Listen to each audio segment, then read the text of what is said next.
Ah, the rat!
Oh, and I'm out here, conveniently enough. So, where am I? There I am. Oh, that shouldn't be there. Those badges aren't here anymore. So, what was that? So, first, do appreciate you showing up, Harvey. What have I got to do? So I've got there's an order in which I do things. So first things first. Actually, no one has claimed first yet, so I guess that I don't have that to do. But thank you for stopping by, Harvey. I do appreciate it. No badges to date, so no badges to push. Thanks to do. That's what I'm going to do next. So first things first, thank you to Solix VT and Illusalen, who raided me about 10 seconds after I myself raided out last night. It was a very funny coincidence, but I do appreciate it. Hey Fitz, good to have you. I also want to give special thanks to Stallion Spawn, MetaNut512, and Star Miria, who have all followed me since last stream. Yeah, always like to thank people who follow, even though most of them do it between streams. But yeah, always appreciate it. What else is there to say? Oh yeah, I guess I should mention this while your ear fits. I looked into voice mod, like you mentioned. Unfortunately, it's not going to work with my setup, given that I have very little processing power free on the PC, so I can't afford to be running anything more. I have futzed around a little bit with the inbuilt OBS filters, and hopefully the audio quality should be a little clearer, but as always, it's a process. Let me know if there are problems. I appreciate the tip anyhow. Right. See. So yeah, as I've mentioned in several places. Yeah, well, you never know. I mean, at some point, hopefully, I'm going to upgrade, so then it'll be something to come back to. I'll keep it in mind for them, but for the time being, we work with what we got. But yeah, so today, as mentioned, last time we streamed yesterday, we finished the last of the MR Jameses. Lamp tells me there is 3 more of them that he wrote at some point in this time, because I bugged him about it, but they were not with the rest of them, and I've got no idea if and when I'll be able to find them, so for the time being we're out of MR Jameses, and so obviously we're going to move on to a different James who also wrote ghost stories. You know, just, it seems like a nice gradual transition. And obviously I figured there might be some confusion, given that we're moving right from MR James to Emery James, and both of them did ghost stories, and they're going to be what we're reading. So just in order to make sure things are perfectly clear, I did put them on the same shelf. You know, for clarity's sake. But yeah, so we're going to be working through a couple of them. I'm not sure exactly how, they're fairly short in terms of page length, but obviously density, no idea exactly how long they'll take. We'll see how far we get. But yeah. Other than that, what else is there to talk about? I keep expecting to have to go do my little, check mark, but no one is claiming first despite people being there. It leaves me in a little conundrum. I'm off of my rhythm. But yeah. As always, I do appreciate everyone for showing up though. Normally I do a little bit of pat here, and about, what am I supposed to be talking? Oh yeah, cursed objects is the topic at the moment. So, we got any interesting cursed objects to talk about? Oh, my friend, one of my friends who is a moth, Scribble specifically, mentioned that Lord of the Rings is a thing that's happening at the moment. There's going to be something with magic, so I thought I'd talk about cursed rings. Hey, Nazca. Yeah, I'm doing pretty good. Doing pretty good overall. Sad to be out of the MR Jameses, but we do have a new Ghost James, so we'll work through it. We'll hold together strong and push through it. Yeah. So, cursed rings. That's the topic of the day. There's a lot of different sorts of cursed rings, which, I mean, I guess it sort of makes sense, because ring isn't really like... I say ring like ring is a type of object, but ring is just a shape, really. Theoretically, anything that is a circle could be a ring, if it's got an hole in the middle of it. But specifically, I think we're talking about finger rings. And I'm also going to, like, when I say that there's a lot of them, there's a lot of them. So I'm also going to factor out the like weird rings, like the ones, like if you ever seen one of those ones that covers the whole finger, I think they call them armor rings. Quite a few of them around. Going to cut them out, just because too many. So we're just talking about like simple bands, some of them with gems in them. Hi Plague, good to have you. Little full ass tonight. Full ass indeed. But yeah, cursed rings, that's right. So, bands, some of them with jewels in them. This is still a very, very broad topic, but generally speaking, you can break them down sort of into 2 categories. One's where the ring itself is cursed, and one's where the ring is an holder for a cursed jewel of some kind. Oops, something has fallen down. Oh, it's just a bit of the shelving that's across the wall. It's fine. Shelving's under construction, there might be things that fall down. I'm a bad builder, and I should not be doing it. But there's nothing else down here, so it's only me. Anyway, cursed rings. Like I said, 2 different types. Rings that are themselves cursed, and rings that are just holders for cursed gems. I don't think it was cheese. No, it's just like what is that? Oh, some sort of it's some sort of box.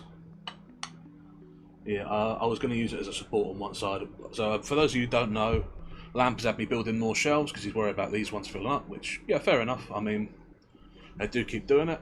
In addition to the new MR Jameses we got, well, not MR James, the new Henry Jameses we got today. I'm confusing myself now. We also got a couple by a fellow by the name of Owen de Balzac, which if you look down where the Jack Londons are, so just above the big shelf of blue ones by two, there's some new ones there. Oh, and finally someone collects first. I was wondering when that was going to happen. I was starting to get a little worried.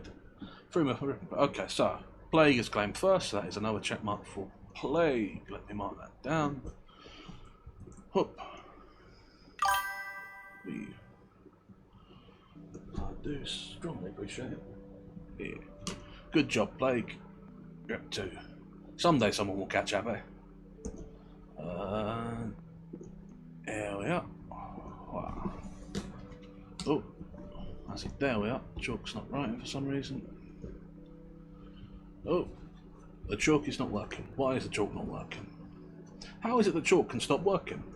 You think, you know, just it's chalk. It would. Oh, is it that?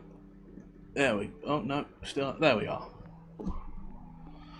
Man, being in the Magic Library where the laws of physics aren't consistent really sort of throws things off sometimes. But anyway. Whoa. So, that's that marked. Like I was saying before that, yeah, Lamp's got me building more shelves on the other side because he thinks this is going to fill up, which he's probably correct. Like, I've only been at this for almost about 3 months now, and look at how many, like, ooh, this is going to be, I suspect, to fill up inside of a year, especially if I keep doing the shorter ones, but yeah. So yeah, that's what's on the other side of this room that you can't see at the moment because we don't have a camera set up, and that's where something fell over, and that thing was a box. And what was in that box? What was in that box? That's weird. There was something in that box, and I'm looking at it, and I cannot for the life of me perceive what has fallen out of that box. I mean, it's on the other side of the ward, so it's probably not a problem. But yeah, presumably some sort of cursed object. Cursed objects, right, we were talking about cursed objects, specifically cursed rings. Right, so cursed rings. Basically there's two types.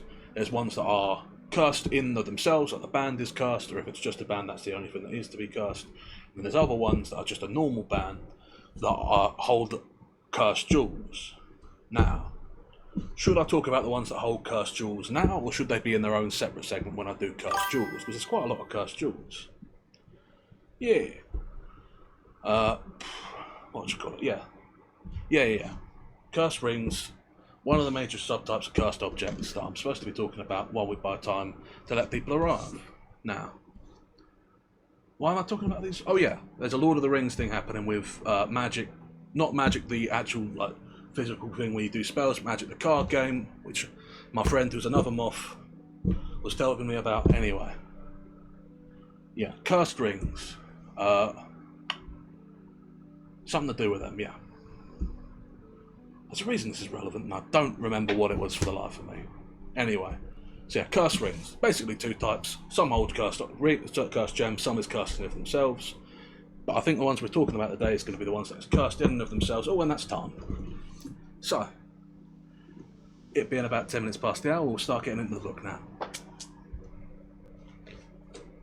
You just love it when things work out. Right. So,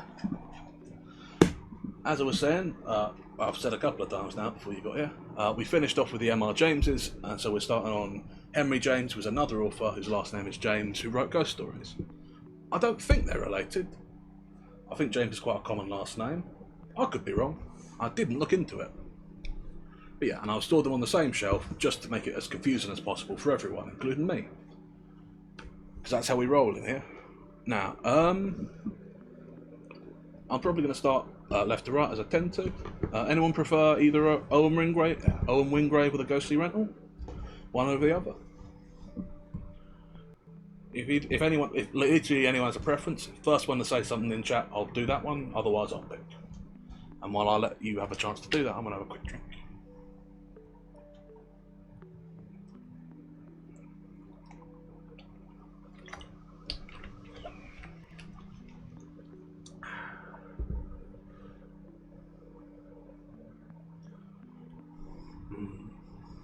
I never know how long to wait when I'm giving chat a choice.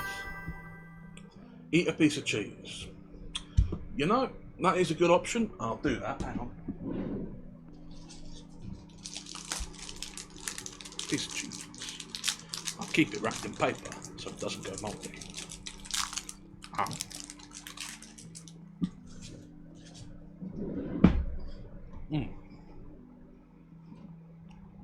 Good choice.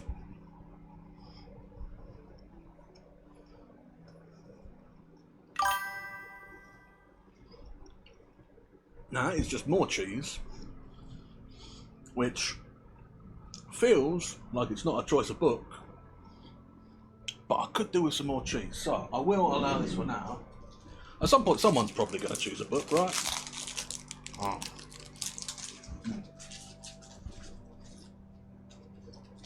No, it's got 5 seam sheep. Also cheese, okay.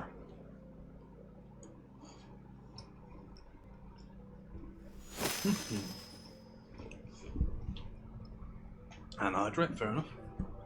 The Raven by Edgar Allan Poe. Yeah, that would be a good one. Poe would be a good one. I should keep a lookout for Poe, actually. He'd be a good one to do for Halloween, but I do not currently have The Raven by Edgar Allan Poe. I'm trying to think what I do.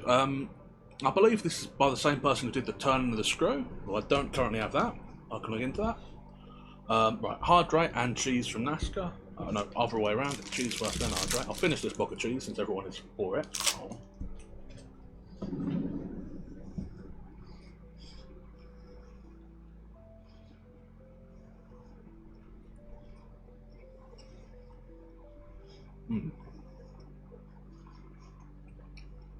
I don't know why the cheese was so popular, but overwhelmingly more popular than any of the books. Okay. And water. Now. Okay, so currently we have 1 vote for The Raven by Edgar Allan Poe, which I do not have, and so we'd have to try and find. You had 3 votes for cheese, but I have fulfilled all of those. Also the Hydrate Redeem, which I have drunk. Does anyone actually prefer one of these books? Because what I'll say is, if someone chooses, like I say, first person to say one of these book names, I'll do that one. And you know what? It's funny. So if someone else other than Fitz says The Raven again, I'll also go look up The Raven and do that. Because it is funny, and I admit it.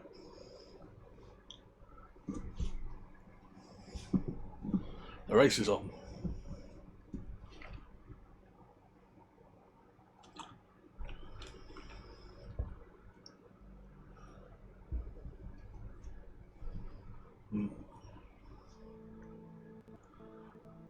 Okay, we've got Octopus Pirate, okay. Registered, okay, Octopus Pirate is, 1 second. Oop. Where is it?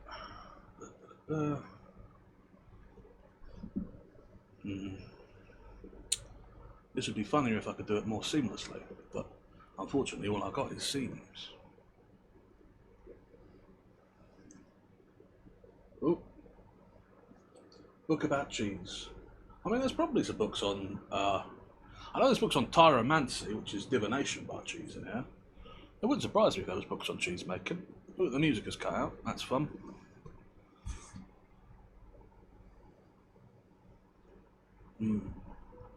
Right, where are we? There we are. Ooh. Music's back on, that's good. I can see what I needed, but I cannot currently click it because things are taking a while. Oh, there we are. If this works, give it a minute. Okay. Has that worked? No, it has not. It has reloaded for some reason. Okay.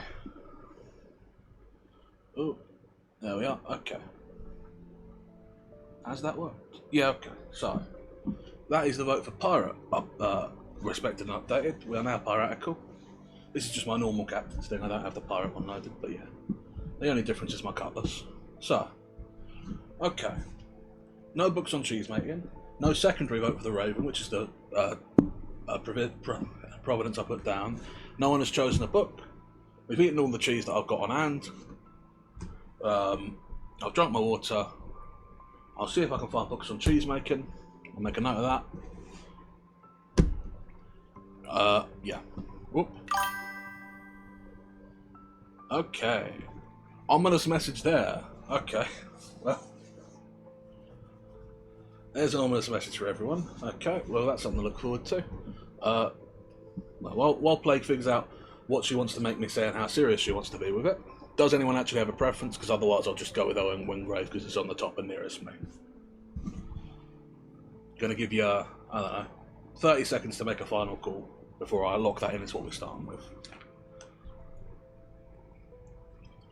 I never know how long I need to give people because I know there's a delay and I'm not sure exactly how long it is. So we'll find out, I guess.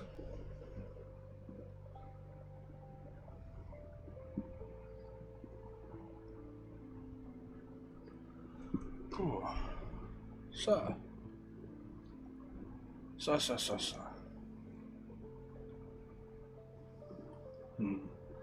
It has now occurred to me that I'll not keep a track of time very well, but I think I'm gonna say that's probably 30 seconds. So unless someone says something very quickly, we're going with Owen Wingrave.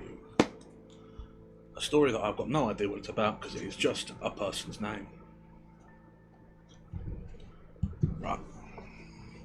So.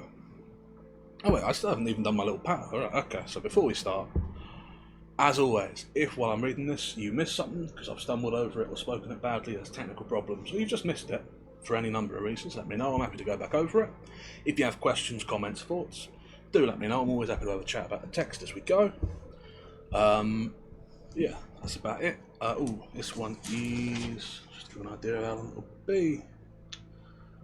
This one's about 30 pages, so probably about an hour's worth of reading, depending on how dense it is. So probably be our only one. Oh, that is. Oh, okay. Excuse me 1 second. Just got to adjust the setup here while we do this. First time redeem on this too, so let's see how this works.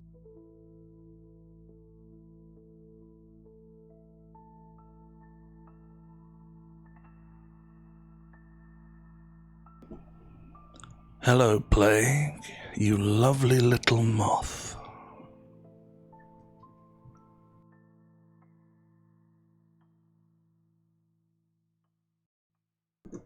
Right, hopefully that went through. I'm adjusting this on the fly. So, I don't have a way to listen back to that. I probably should have been monitoring the mic when I said it, but hopefully that come through alright. If it didn't, let me know. Very good. Okay. Right. So. Having been, what's the word? So, having concluded that business, and told Plague something that she is already well aware of, being that she is obviously a lovely little moth, we shall press on now with the story. So, without further ado, if you're all sitting comfortably, I shall begin.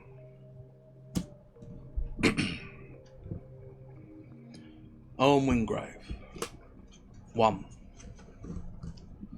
Upon my honour, you must be off your head, cried Spencer Coyle as the young man, with a white face, stood there, panting a little and repeating, "Really, I've quite decided, and I assure you, I've thought it all out." They was both pale. Owen Wingrave smiled in a manner exasperating to his supervisor, who however still discriminated sufficiently to feel his grimace. It was like an irrelevant leer, the result of extreme and conceivable nervousness. It was certainly a mistake to have gone so far, but that's exactly why it strikes me I mustn't go further. Poor Owen said, waiting mechanically, almost humbly. He wished not to swagger, and indeed had nothing to swagger about, and carrying through the window the stupid opposite houses the dry glitter of his eyes. I'm unspeakably disgusted. You've made me dreadfully ill. And Mr. Coyle looked in truth thoroughly upset. I'm very sorry. It was the fear of the effect on you that kept me from speaking sooner. You should have spoken 3 months ago. Don't you know your ma from one day to the other? The elder of the pair demanded. The young man for a moment held himself. Then he quavered his plea. You're very angry with me, and I expected it. I'm awful obliged to you for all you've done for me. I'll do anything else for you in return, but I can't do that. Everyone else will let me have it, of course. I'm prepared for that. I'm prepared for everything. It's what has taken me the time. To be sure I was prepared. I think it's your displeasure I feel most, and regret most. But little by little you'll get over it. I'll wind up. You'll get over it rather faster, I suppose, the other satirically exclaimed. You were quite as agitated as his young friend, and they were evidently in no condition to prolong an encounter in which each drew blood. Mr. Core, a professional coach. He prepared aspirants for the army, taking only 3 or 4 at a time, to whom he applied the irresistible stimulus, the possession of which were both his secret and his fortune. He hadn't a great establishment. He would have said himself that it were not an wholesome business. Neither his system, his health, nor his temper could have concerned with numbers. So he weighed and measured his pupils and turned away more applicants than he passed. He were an artist in his line, caring only for picked subjects and capable of sacrifices almost passionate for the individual. He liked ardent young men. There were types of facility and kinds of capacity to which he were indifferent, and he had taken a particular fancy to Owen Wingrave. This young man's particular shade of ability, to say nothing of his whole personality, almost cast a spell, at any rate worked a charm. Mr. Core's candidates usually did wonders, and he might have been sent up a multitude. He were a person of exactly the stature of the great Napoleon, with a certain flicker of genius in his light blue eye. It had been said of him that he looked like a concert-given pianist. Pause here for a moment, because there is a footnote. Oh, no, that was a bit then, but never mind. It had been said of him that he looked like a concert-given pianist. The tone of his favourite pupil now expressed, without intention indeed, a superior wisdom that irritated him. He hadn't at all suffered before from Wingrave's high opinion of himself, which had seemingly justified by remarkable parts, but today, of a sudden, it struck him as intolerable. He cut short the discussion, declining absolutely to regard their relations as terminated, and remarked to his pupil that he had better go off somewhere, down at Eastbourne, say. The sea would bring him round, and take a few to find his feet and come to his senses. He could afford the time, he was so well up. When Spencer Core remembered how well up he were, he could have boxed his ears. A tall, athletic young man wasn't physically a subject for simplified reasoning, but a troubled gentleness in his handsome face, the index of compunction, mixed with resolution, virtually signified that if it could have done any good, he would have turned both cheeks. He evidently didn't pretend that his wisdom was superior. He only pretended it were his own. It was his own career, after all, that were in question. He couldn't refuse to go through the form of trying Eastbourne, or at least of holding his tongue, though there were that manner which implied that if he should do so, it would really be to give Mr. Coyle a chance to recuperate. He didn't feel a bit overworked, but there was nothing more natural than that. With there a tremendous pressure, Mr. Core should be. Mr. Core's own intellect would derive an advantage from his pupil's holiday. Mr. Core saw what he meant, but controlled himself. He only demanded, as is right, a truce of 3 days. Owen granted it, though as Foster had illusions that this went visibly against his conscience. But before they separated, the famous Cranmer remarked, "All the same, I feel I ought to see someone. All the same, I think I ought to see someone. You mentioned to me that your aunt had come into town." Oh yes, she's in Baker Street." "Do go and see her." "I do go and see her," the boy said for comfort. Sorry about the stumbling here. There's which got little numbered footnotes, but the footnotes are not immediately present. I suppose they must be at the back of the thing. I'll just double check to see if they're immediately relevant. Oh no, they're not at the back of the thing. What? No idea what those are. Or at the end of the chapter, maybe? Nope, no idea what those are. His tutor sharply eyed them. "Have you broached this folly to her?" "Not yet. To no one. I thought it right to speak to you first." "Ah, what you think right," cried Spencer Coyle, outraged by his young friend's standards. He added that he would probably call on Miss Wingrave, after which the recreant youth got out of the house. The lad didn't, nonetheless, start at once for Eastbourne. He only directed his steps to Kensington Gardens, from which Mr. Core's desirable residence, who were terribly expensive and had a big house, were not far removed. The famous coach put up his pupils, and Owen had mentioned to the butler that he wouldn't be back, or that he would be back to dinner. The spring day were warm to his young blood, and he had a book in his pocket which, when he had passed into the gardens and, after a short stroll, dropped in a chair, he took out with a slow, soft sigh that finally ushers in a pleasure postponed. He stretched his long legs and began to read it. It were a volume of Goethe's poems. He had been for days in the state of the highest tension. Now that the cord had snapped, the relief were proportionate. Only it were characteristic of him that this deliverance should take the form of an intellectual pleasure.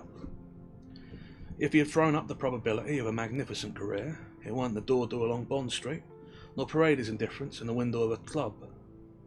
At any rate, he had in a few moments forgotten everything.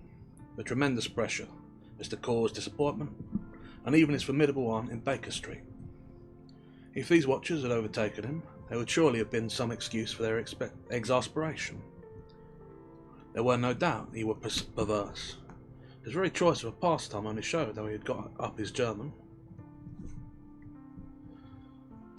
What the devil's the matter with him? Do you know? Spencer Coyle asked that afternoon of young Lechmere, who had never before observed the head of the establishment to set a fellow such an example of bad language. Young Lechmere were not only Wingrave's fellow pupil, he was supposed to be his intimate, indeed quite his best friend, and unconsciously performed for Mr. Core the office of making the promise of his great gifts more vividly by contrast. He was short and sturdy, and as a general thing uninspired, and Mr. Coyle, who found no amusement in believing in him, and never thought him less exciting than as he stared now out of a face, from which he could no more guess whether he had caught an idea than he could judge he had dinner by looking at a dish cover. Young Lechmere concealed such achievements as if they had been youthful indiscretions. At any rate, he could evidently conceive no reason why it should be thought there were anything more than usual the matter with the companion of his studies. So Mr. Coyle had to continue. He declines to go up. He chucks the old shop. The first thing that struck young Lechmere in the case was the freshness as of a forgotten vernacular he had imparted to the governor's vocabulary. He doesn't want to go to Sandhurst. He don't want to go anywhere. He gives up the army altogether. He objects, said Mr. Coyle, in a tone that made young Lechmere almost hold his breath, to the military profession. Why, it has been the profession of all his family. Their profession has been their religion. Do you know Miss Wingrave? Oh, yes. Isn't she awful? Young Lechmere candidly ejaculated. His instructor demurred. Oh, the rat! Hey, Abbe, good to have you. Yeah, we're just a couple pages now into Owen Wingrave by Henry James, who is different than N.R. James, but also writes ghost stories, which this is supposed to be, but hasn't been so far. We've been introduced to a Mr. Coyle, who prepares young men for military service. Oh, no worries at all. I'm always happy to have you. I've no expectation you arriving at any particular time. You stopping by at all is a great pleasure. But yeah, so we're meeting a Mr. Coyle who prepares young men for military service, mostly in the sense of, I think, officer training, because they mentioned Sandhurst, which is a military academy. And his prize pupil, a Mr. Owen Wingrave, whose family is apparently long-time military people and very into the whole army and career. Owen Wingrave has just declined to enter into the military and is withdrawing from the programme, apparently quite late in his studies.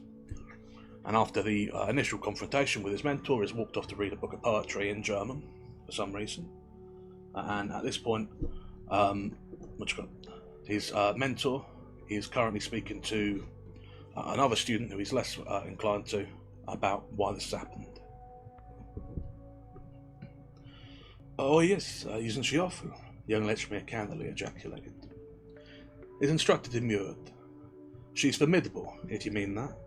And it's right she should be, because somehow, in a very person, good maiden lady as she is, she represents the mark, she represents the traditions and the exploits of the British Army. She represents the expansive property of the English name. I think family can be trusted to come down on him, but every influence should be set in motion. Want to know what yours is? Can you do anything in the matter? I can try a couple of rounds with him, said young Lechmere reflexively. But he knows a fearful lot. He has the most extraordinary ideas.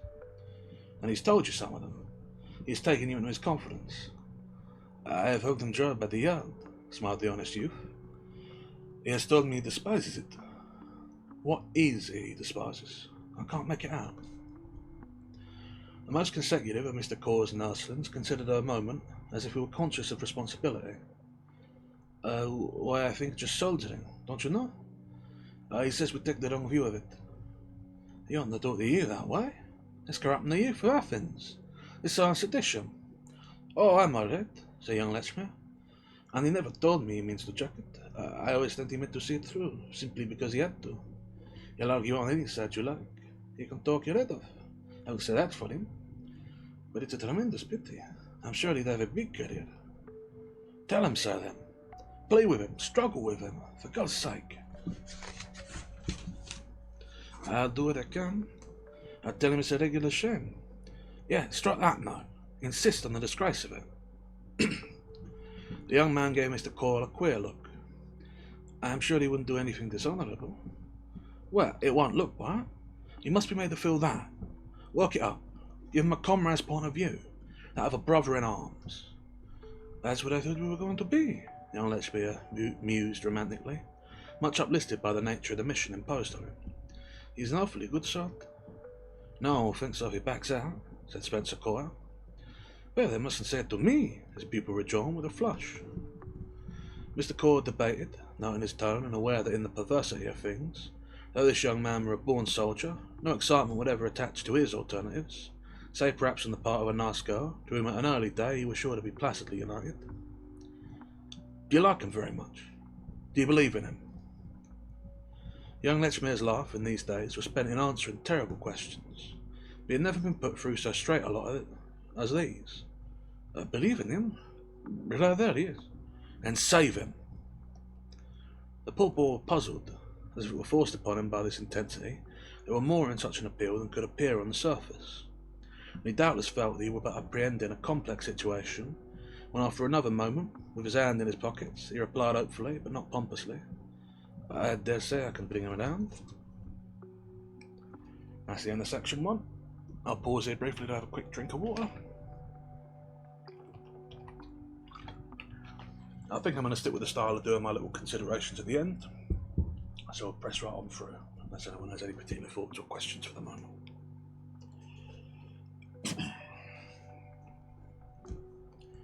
Two. Before seeing young Lechmere, Mr. Coyle had determined to telegraph an enquiry to Miss Wingrave. He had prepared the answer, which, being promptly put into his hand, brought the interview we have just related to a close. He immediately drove off to Baker Street, where the lady had said she awaited him, and 5 minutes after he got there, as he sat with Owen Wingrave's remarkable aunt, he repeated several times over, in his angry sadness, with the infallibility of experiences, "He's so intelligent, he's so intelligent." He had declared it had been a luxury to put such a fellow through. Of course he's intelligent, what else could he be? We've never that I know of had but one idiot in the family, said Jane Wingrave. This was an allusion that Mr. Core could understand, and it brought home to him another of the reasons for the disappointment, by the humiliation, as it were, of the good people at Paramore, at the same time that it gave an example of the conscientious coarseness he had on former occasions observed in his hostess. Poor Philip Wingrave, her late brother's eldest son, was literally imbecile and banished from view. Deformed, unsocial, irretrievable, he had been relegated to a private asylum and had become among the friends of the family only a little hushed, lugubrious legend. All the hopes of the house, picturesque Paramore, now unintermittently Sir Old Philip's rather melancholy home, his infirmities were keeping there at the last, were therefore gathered on the second boy's head, which nature, as if in compunction for her previous botch, had in addition to making, as it strikingly handsome, filled with a marked and general readiness.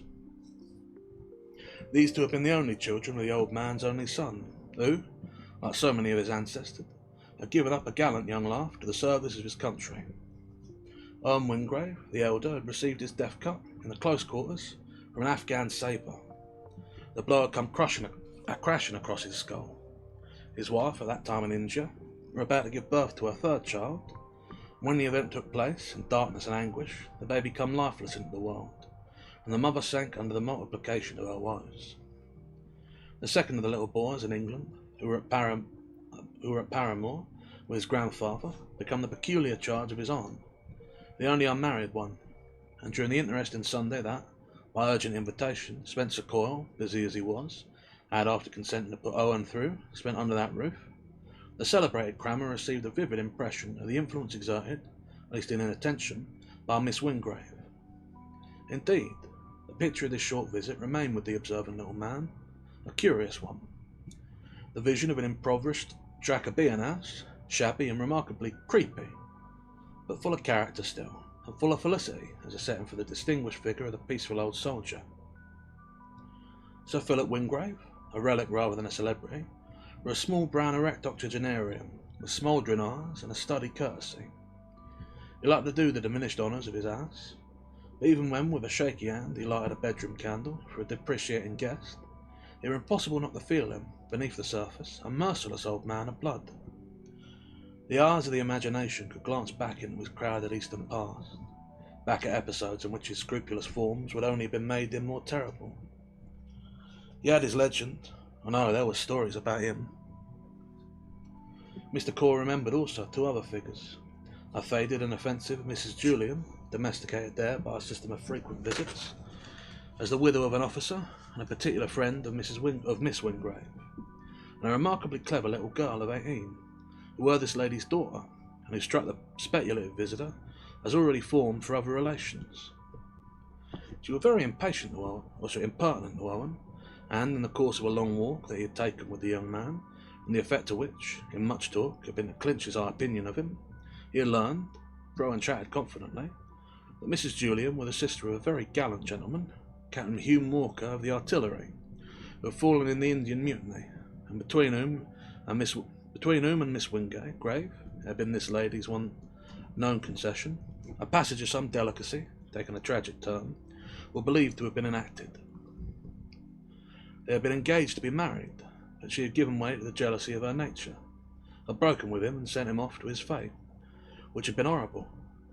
A passionate sense of having wronged him, an hard eternal remorse, had thereupon taken possession of her, and when his poor sister, like an also to a soldier, had but a still heavier blow been left almost without resources, she had devoted herself grimly to a long expiation.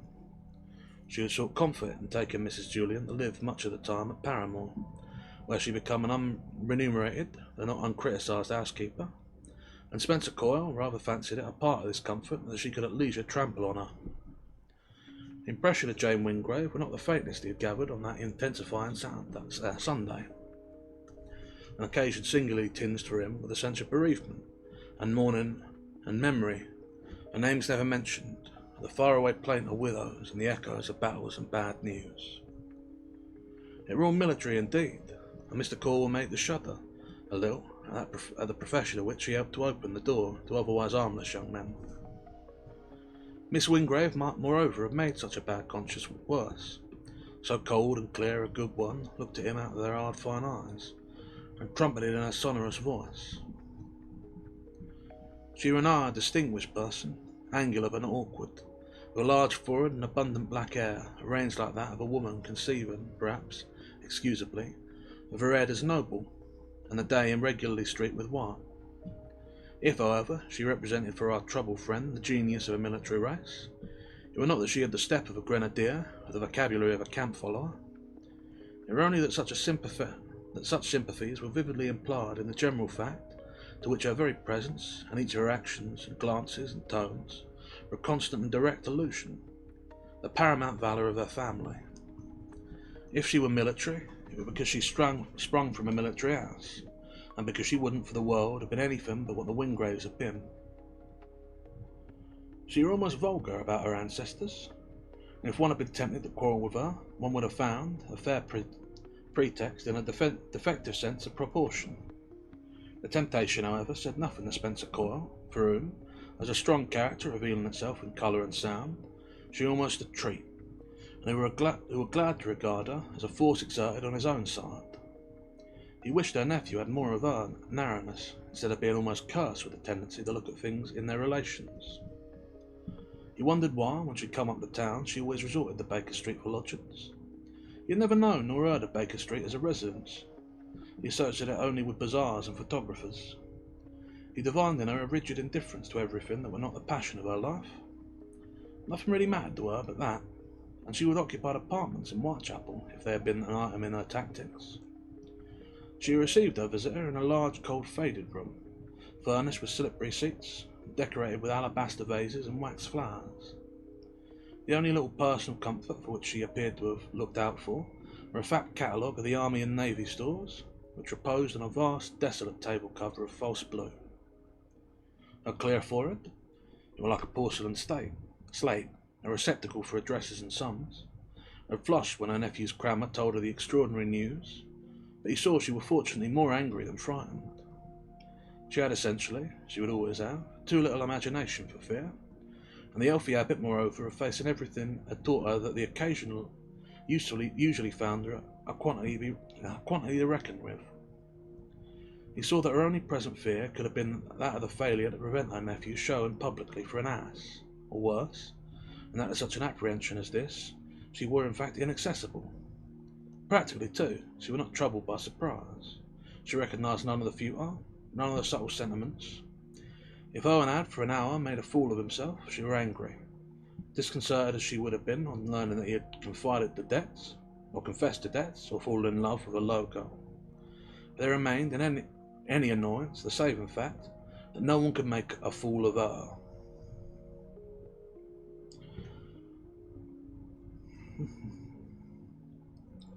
I don't know when I've taken such an interest in a young man. I think I've never done it since I began to handle them, Mr. Core said. I like him. I believe in him. It's been a delight to see how he was going. Oh, I know how they go. Miss Wingrave threw back her head with an air of acquainted, as if headlong array of the generation had flashed before her with a rattle of their scabbards and spurs. Spencer Coyle recognised the intimation that she had nothing to learn from anybody about natural carriage of a Wingrave, and even felt convicted by her next words of being, in her eyes, with a troubled story of his cheque, his weak complaint of his pupil, rather a poor creature. If you like him, she exclaimed, for mercy's sake keep him quiet. Mr. Core began to explain that this was less easy than she appeared to imagine. It had come home to him that she really grasped little of what he said. The more he insisted that the boy had a kind of intellectual independence, the more this struck her as a conclusive proof that her nephew were a Wingrave and a soldier. It was not till he mentioned to her that Owen had spoken of the profession of arms as something that would be beneath him, it was not until her attention were arrested by this intenser light on the complexity of the problem, that she broke out after a moment's stupefied reflection. Send him to see me at once. That's exactly what I wanted to ask you leave to do, but I've wanted also to prepare you for the worst. Make you understand that he strikes me as really obstinate, and I suggest to you that the most powerful arguments at your command, especially if you'd be able to put your hand on some intensely practical one, will be none too effective. I think I've got a powerful argument, said Miss Wingrave, and Miss Wingrave looked hard at her visitor.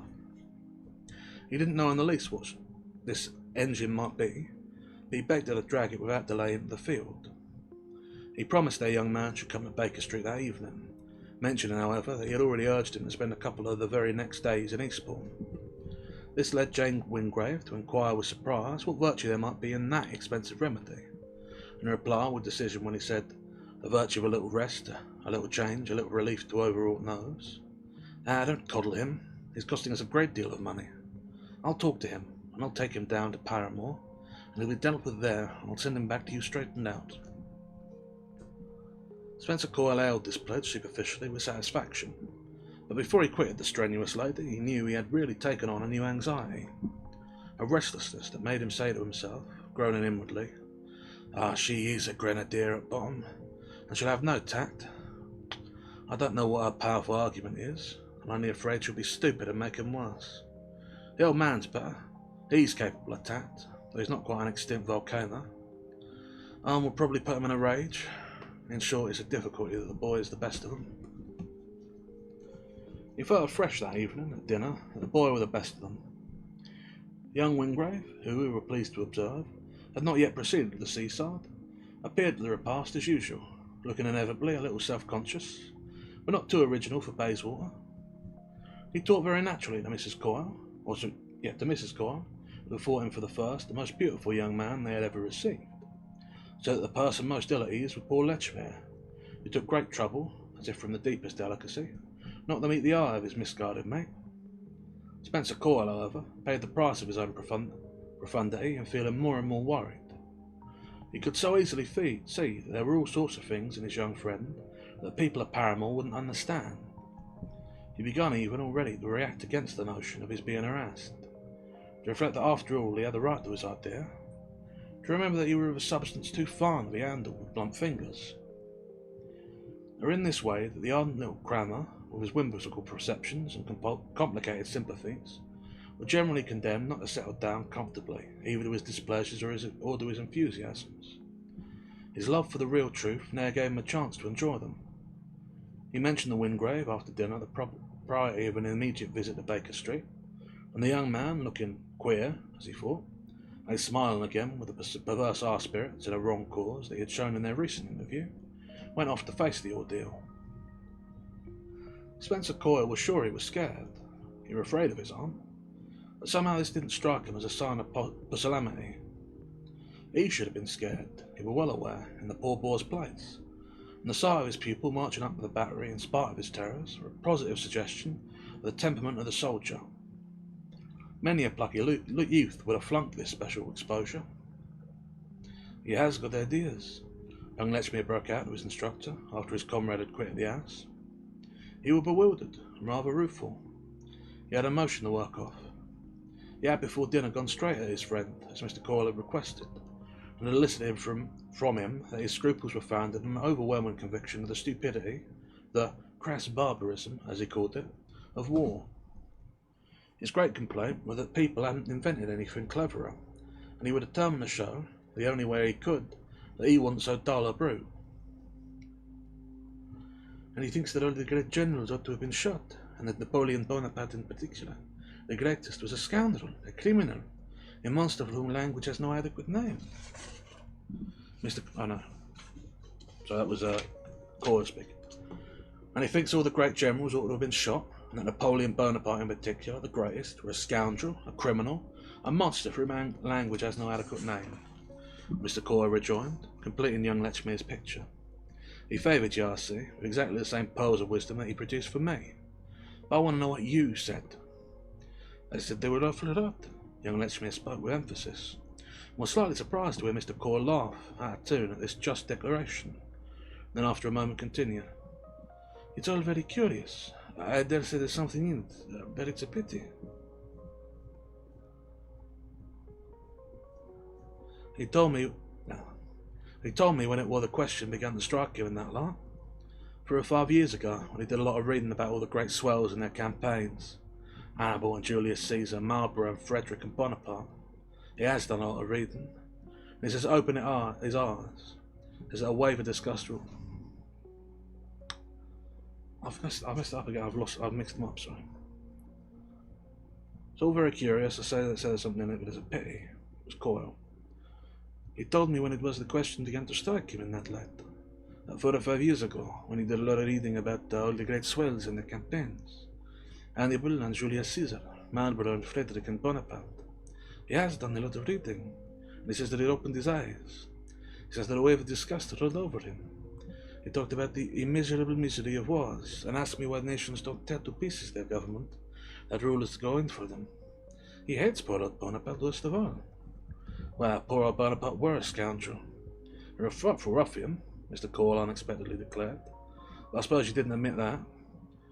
Oh, I dare say he was objectionable, and I'm very glad we laid him on his back. But the point I made to Wingrave was that his own behaviour would excite no end of remark. The young Lechmere rang back for an instant before adding, I told him he must be prepared for the worst. Of course, he asked you what you meant by the worst, said Spencer Coyle. Yes, he asked me that, and you know what I said? I said people would call his conscientious scruples and his wave of disgust a mere pretext. Then he asked, a pretext for what? I rather had you there, Mr. Coyle returned with a small laugh that was mystifying to his people. Not a bit, for I told him. What did you tell him? Once more, for a few seconds, with his conscientious eye and his instructors, the young man delayed. Why, what we spoke of a few hours ago. The appearance it presented of not having The honest youth faltered afresh, but brought out. The military temperament, don't you know? But you know how he cheated us on that? Young Letchmere went on. Damn the military temperament, the crammer promptly replied. Young Letchmere stared at Mr. Core. Mr. Core's tone left him uncertain if he were attributing the phrase to Wingrave, or uttering his own opinion, but he exclaimed, those were exactly his words. He doesn't care, said Mr. Coyle. Perhaps not, but it isn't fair for him to abuse us fellows. I told him it's the finest temperament in the world, and that there's nothing so splendid as pluck and heroism. Ah, there you had him. I told him it was unworthy of him to abuse a gallant and magnificent profession. I told him there's no type so fine as that of the soldier doing his duty. That's essentially your type, my dear boy. Young Letchmere blushed. He couldn't make out, and the danger was naturally unexpected to him, whether at that moment he didn't exist mainly for the recreation of his friend. We were partly reassured by the genial ways the friend continued, laying a hand on his shoulder. Keep at him that way. We may do something. I'm in any case extremely obliged to you. Another doubt, however, remained unassuaged. A doubt which led him to overflow yet again before they dropped the painful subject. He doesn't care. It's awfully odd he shouldn't. No, he doesn't care, but it's awfully odd he shouldn't. So it is. But remember what you said this afternoon. I mean about you're not advising people to make an insinuation to you. I believe I should knock the beggar down, said young Letchmere. Mr. Cole had gotten up. A conversation had taken place when they sat together after Mrs. Core's withdrawal from the dinner table, and the head of the establishment administered to his candid charge, on principles that were part of his thoroughness, a glass of excellent claret. The disciple in question, also on his feet, lingered an instant, not for another go, as he would have called it, at the decanter, but to wipe his microscopic moustache with prolonged and unusual care. His companion saw he had something to bring out, which required a final effort, and waited for him an instant with a hand on the knob at the door. Then, as young Letchmere drew nearer, Spencer Core grew conscious of an unwanted intensity in the round and ingenious face. The boy was nervous, but tried to behave like a man of the world. Of course it's between ourselves, he stammered, and I wouldn't believe such a word to anyone who wasn't interested in poor Wingrave as you are. But do you think he funks it? Mr. Coyle looked at him so hard at an instant he was visibly frightened at what he had said. Funks it? Funks what? What we're talking about. The service. Young Letchmere gave a little gulp and added, with a want of active wit almost pathetic to Spencer Coyle, the danger, you know? You mean he's thinking of his skin? Young Letchmere's eyes expanded appealingly, and what his instructor saw in his pink face, even thinking he saw a tear, with a dread of a disappointment shocking in the degree in which the loyalty of admiration had been great. Is he beastly afraid? Repeated the honest lad with a quaver of suspense. Dear no, said Spencer Coyle, turning his back, on which young Letchmere felt a little snubbed, and even a little ashamed, but still more he felt relieved. That's the end of section 2. I'll have a quick swallow of water before we press on.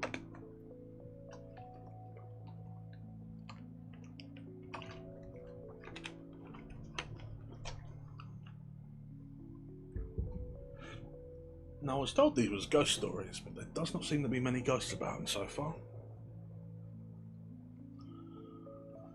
Still, we'll press on a bit. We're not quite halfway through yet, so. 3. Less than a week after this, the elder man received a note from Miss Wingrave, who had immediately quitted London with her nephew. She promised he should come down to Paramore for the following Sunday. Oh, and we're really so tiresome. On the spot, in that house of examples and memories, and in combination with our poor dear father, who worked dreadfully annoyed, it might be worth their while to make a last stand.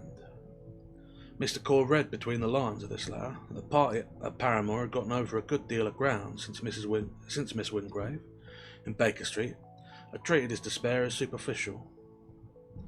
She wasn't an insinuating woman, but she went so far as to put the question on the ground of his conferring a particular favour on an afflicted family, and she expressed the pleasure it would give them should he be accompanied by Mrs. Coyle, for whom she enclosed a separate invitation. She mentioned that she were also writing, subject to Mr. Caw's approval, the young Lechmere. She thought such a nice manly boy might do her wretched nephew some good. The celebrated crammer decided to embrace this occasion, and now it were the case not so much that he were angry as that he were anxious. As he directed his answer to Miss Wingrave's letter, he caught himself smiling at the thought that at the bottom he were going to defend his ex-pupil rather than give him away. He said to his wife, who were a fair, fresh, slow woman, a person of much more presence than himself, that she had better take Miss Wingrave at her word. It was such an extraordinary, such a fascinating specimen of old English Owen. This last allusion was softly sarcastic. He had accused the good lady more than once of being in love with Owen Wingrave. I'm going to pause here for a moment. We're not at the end of the paragraph, but we're about to hit the ad break. So we'll take a pause while that plays, and I'll do a little bit of consideration of the text so far. But of course I'll also take the chance to have a swallow of water while the ads play, because it's always good to get hydrated. Now then, what is there to say about this? So first things first, it seems pretty heavily rooted in the English military tradition. It's not super heavy with the references, but there are a few little ones. Sandhurst, artillery officers, what you got, the Indian Rebellion, yeah, all the talk of Napoleon. This is very much sort of in the tradition of, I'd say, a late 19th century British military, which obviously it's not exactly an unknown or secret field, but there are, once you've got people who are versed in the traditions and grow up with them, and pretty clearly this Owen Wingrave is one who's from such a family. And it's interesting, I mean, the social expectations obviously are an aspect of it. You have all these expectations of him as a military man, as being someone who will live up to the, how would you put it, I suppose, these ideas of the family, and someone who's seen to be a very good and promising candidate for him. And it seems to have taken an actual philosophical opposition to the idea of military service and the war in general. A connie, as they used to say, a conscientious objector. But obviously that's generally for people who are drafted rather than people who would be expected to sign up in his case. But with the whole family sort of on his case about it and expecting him to join, it could be difficult for him to, or for someone to refuse a service like that, you know.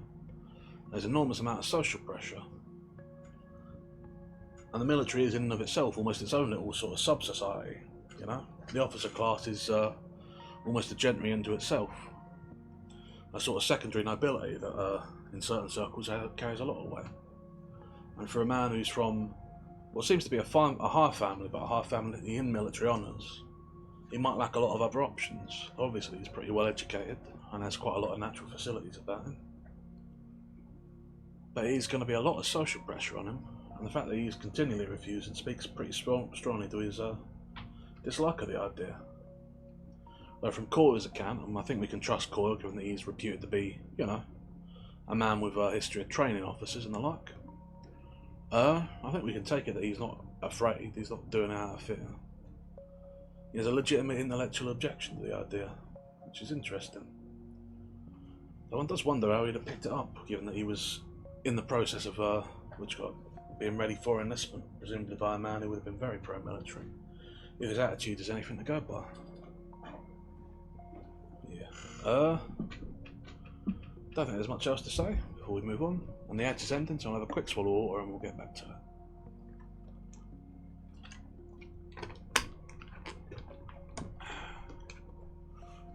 There we are. Right.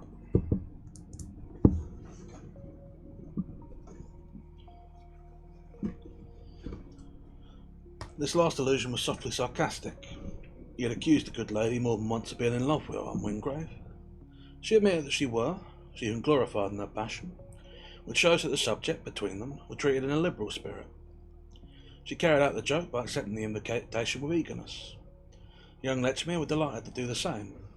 His instructor had good-naturedly taken the view that the little break would freshen him up for his last spurt. With the fact that the occupants of Paramore did indeed take their trouble hard that struck our friend after he had been an hour or two in that fine old house.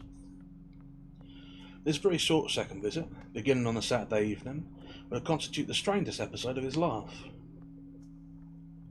As soon as he found himself in private with his wife, they had retired to dress for dinner, they called each other's attention with effusion and almost with alarm, for the sinister gloom diffused throughout the place. The house was admirable from its old grey front, which come forward in wings so as to form 3 sides of a square. But Mrs. Coyle made no scruple to declare that if she had known in advance the sort of impression she was going to receive, she would never have put her foot in it. She characterised it as uncanny and as looking wicked and weird, and she accused her husband of not having warned her properly. He had named to her in advance some of the appearances she would have expected, but while she almost feverishly dressed, she had innumerable questions to ask. He hadn't told her about the girl, the extraordinary girl, Miss Julian, as he hadn't told her that this young lady, who in plain terms were a near dependent, would be in effect, and as a consequence of the way she carried herself, the most important person in the house. Mrs. Coyle were already prepared to announce that she hated Miss Julian's affectations. Her husband, above all, hadn't told her they should find their young charge looking 5 years older. "I couldn't imagine that," Spencer said, "nor the character of the crisis here would be quite so perceptible. Nor that the character of the crisis here would be quite so perceptible. But I suggested to Miss Wingrave the other day they should press her nephew in real earnest, and she has taken me at my word. They've cut off his supplies and trying to starve him out. It's not what I meant, but indeed I don't quite know what I meant. Arm feels the pressure, but he won't yield." The strange thing were, now that he were there, the brooding little coach knew still better, even while half closing his eyes to it, that his own spirit had been caught up by a wave of reaction. If he were there, it was because he were on poor Owen's side. His whole impression, his whole apprehension, had on the spot become much deeper. There was something in the young fanatic's very resistance that began to charm him. When his wife, in the intimacy of the conference I have mentioned, threw off the mask and commanded, even with extravagance, the stand his pupil had taken, or should commended, even with extravagance, the stand his pupil had taken, he was too good to be a horrid soldier, and it was noble of him to suffer for his convictions. Wasn't he as upright a young man? Wasn't he as upright a young hero, even though as pale as a Christmas martyr? The good lady only expressed a sympathy which, under cover of regarding this late inmate as a rare exception, he had already recognised in his own soul. For half an hour ago, after they had superficial tea in the brown old hall of the house, that searcher into the reason of things had proposed to him, before going to dress, a short turn outside, and even on the terrace, as they walked together to one of the far ends, passed his hands entreatingly into his companion's arm, bearing in himself such a familiarity, unusual between pupil and master, and calculated to show he had guessed whom he could most depend on to be kind to him. Spencer Coyle had, on his own side, guessed something, so that he wasn't surprised at the boys having a particular confidence to make. He felt on arriving that each member of the party would want to get hold of him first, and he knew that at that moment Jane Wingrave was peering through the ancient blur of one of the windows. The house had been modernised so little that the thick dim planes were 3 centuries old, to see whether her nephew looked as if he were poisoning the visitor's mind. Mr. Coyle lost no time, therefore, in reminding the youth, though careful to turn it into a laugh as he did so, that he hadn't come down to Paramore to be corrupted. He had come down to make, face to face, a last appeal which he hoped wouldn't be utterly in vain.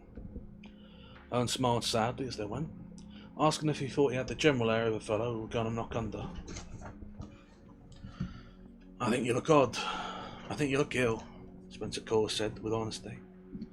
They had paused at the end of the terrace. "I've had to exercise a great power of resistance, and it rather takes it out of one." "Ah, my dear boy, I wish you great power, but you evidently possess it, or exert it in better cause." Owen Wingrave smiled down at his small but erect instructor. "I don't believe that." Then he added to explain why. "It isn't what you want, if you're so good as to think well of my character, to see me exert most power in whatever direction. Well, this is the way I exert most." He allowed he had some terrible hours with his grandfather, who had denounced him in a way to make his hair stand up on his head. He had expected them not to like it, not a bit, but no idea they would make such a row. His aunt were different, she were equally insulting. Or they had made him feel they was ashamed of him. They accused him of putting a public dishonour on the name. But the only one who had ever backed out, were the first for 300 years. Everyone who had known he would go up, and now everyone would know him for a young hypocrite who suddenly pretended to have scruples. They talked of his scruples as you wouldn't talk of a cannibal's god. His grandfather had called him outrageous names. He called me. Here Owen faltered. His voice failed him. He looked as haggard as were possible to a young man in such splendid health. "I probably know," said Spencer Coyle with a nervous laugh. His companion's clouded eyes, as if following his last strange consequence of things, rested for an instant in a distant object. Then they met his own for another moment. Excuse me a moment. Then they met his own, and for another moment sounded them deeply. "It isn't true. No, it isn't. It's not that. I don't suppose it is. What do you propose instead of it? Instead of what? Instead of the stupid solution of war. If you take that away, you should suggest at least a substitute." "That's for the people in charge, for governments and cabinets," said Owen. "They'll arrive soon enough at a substitute. In the particular case, if they're made to understand, they'll be hanged and drawn and quartered if they don't find one. Make it a capital crime. That will quicken the wits of our ministers." His eyes brightened as he spoke, and he looked assured and exalted. Mr. Core gave a sigh of sad surrender. It was really a stiff obsession. He saw the moment after this, when Owen were on the point of asking if he too thought him a coward. He was relieved to be able to judge that either he didn't suspect him of it, or shrank uncomfortably from putting the question to the test. Spencer Coyle wished to show confidence, but somehow a direct assurance that he didn't doubt of his courage was too gross a compliment. It would be like saying he didn't doubt of his honesty. The difficulty was presently averted by Owen's continuing, "My grandfather can't break the entail, but I shall have nothing to but this place, which, as you know, is small. With the way rents are growing, has quite ceased to yield an income. He has some money, not much, but such as it cuts me off. But such as it is, he cuts me off. My aunt does the same. She's let me know her intentions. She was to have left me her 600 a year. It was all settled. Now what's definite is that I don't get a penny of it if I gave up the army. I must add, in fairness, that I have from my mother 300 a year of my own. And I tell you the simple truth when I say I don't care a rap for the loss of money." The young man drew the long, slowed breath of a creature in pain. Then he added, "That's not what worries me." "What are you going to do instead, then?" his friend asked without other comment. "I don't know. Perhaps nothing. Nothing great in all events. Only something peaceful."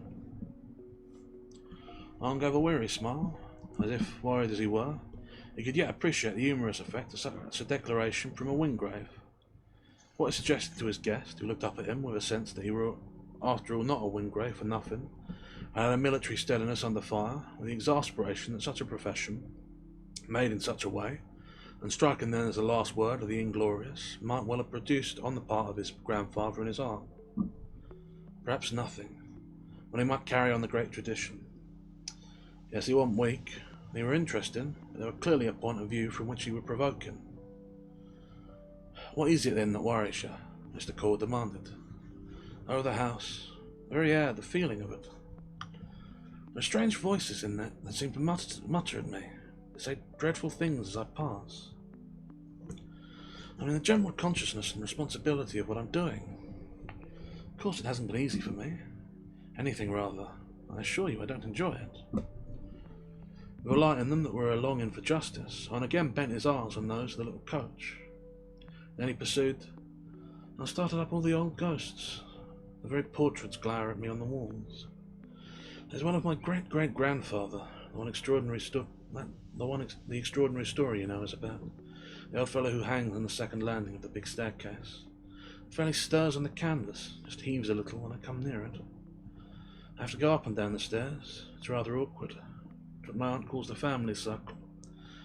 And they sit ever so grimly in judgment. The circle's all constituted here. It's a kind of awful, encompassing presence. It stretches away into the past. When I came back with her the other day, Miss Wingrave told me I wouldn't have the impudence to stand in the midst of it and say such a thing. I had to say them to my grandfather, but now that I've said them, it seems to me the question's ended. I want to go away. I don't care if I never come back again. Oh, you are a soldier. You must fight it out, Mr. Coyle laughed. The young man seemed discouraged at his levity, but as they turned around, strolling back in the direction from which they had come, he himself smiled faintly at an instant and replied, we're tainted all. They walked in silence part of the way to the old portico.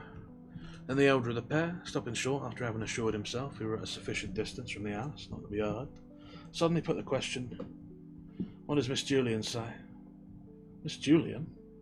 Only perceptibly coloured. I'm sure she hasn't concealed her opinion. Oh, it's the opinion of the family circle. She's a member of it, of course. And then she has her own as well. Her own opinion. Her own family circle. Do you mean her mother, that patient lady? I mean more particularly her father, who fell in battle. And her grandfather and his father, and her uncles and great-uncles. They all fell in battle. Mr. Coyle, his face now rather oddly set, took it in. Hasn't the sacrifice of so many lives been sufficient? Why should she sacrifice you? Oh, she hates me, I declared as they resumed their walk. Ah, the hatred of pretty girls for fine young men, cried Spencer Coyle. He didn't believe in it, but his wife did. It appeared perfectly when he mentioned the conversation while, in the fashion that he had described, in the fashion that has been described, the visitors dressed for dinner. Mrs. Coyle had already discovered that nothing could have been nastier than Miss Julian's manner to the disgraced youth during the half hour the party had spent in the hall. Now, with this lady's judgment, one must have had no eyes in one's head not to see that she were already trying outrageously to flirt with young Lechmere. It would appear they had brought that silly boy, who was down the hall with the creature at that moment. Spencer Coyle's version was different. He believed finer elements involved. The girl's foot in the house were inexplicable on any ground, save that of her being predestined to Miss Wingrave's nephew. As the niece of Miss Wingrave's own unhappy intended, she had been devoted early by this lady to the office of healing by a union with the hope of the race, the tragic breach that had separated their elders.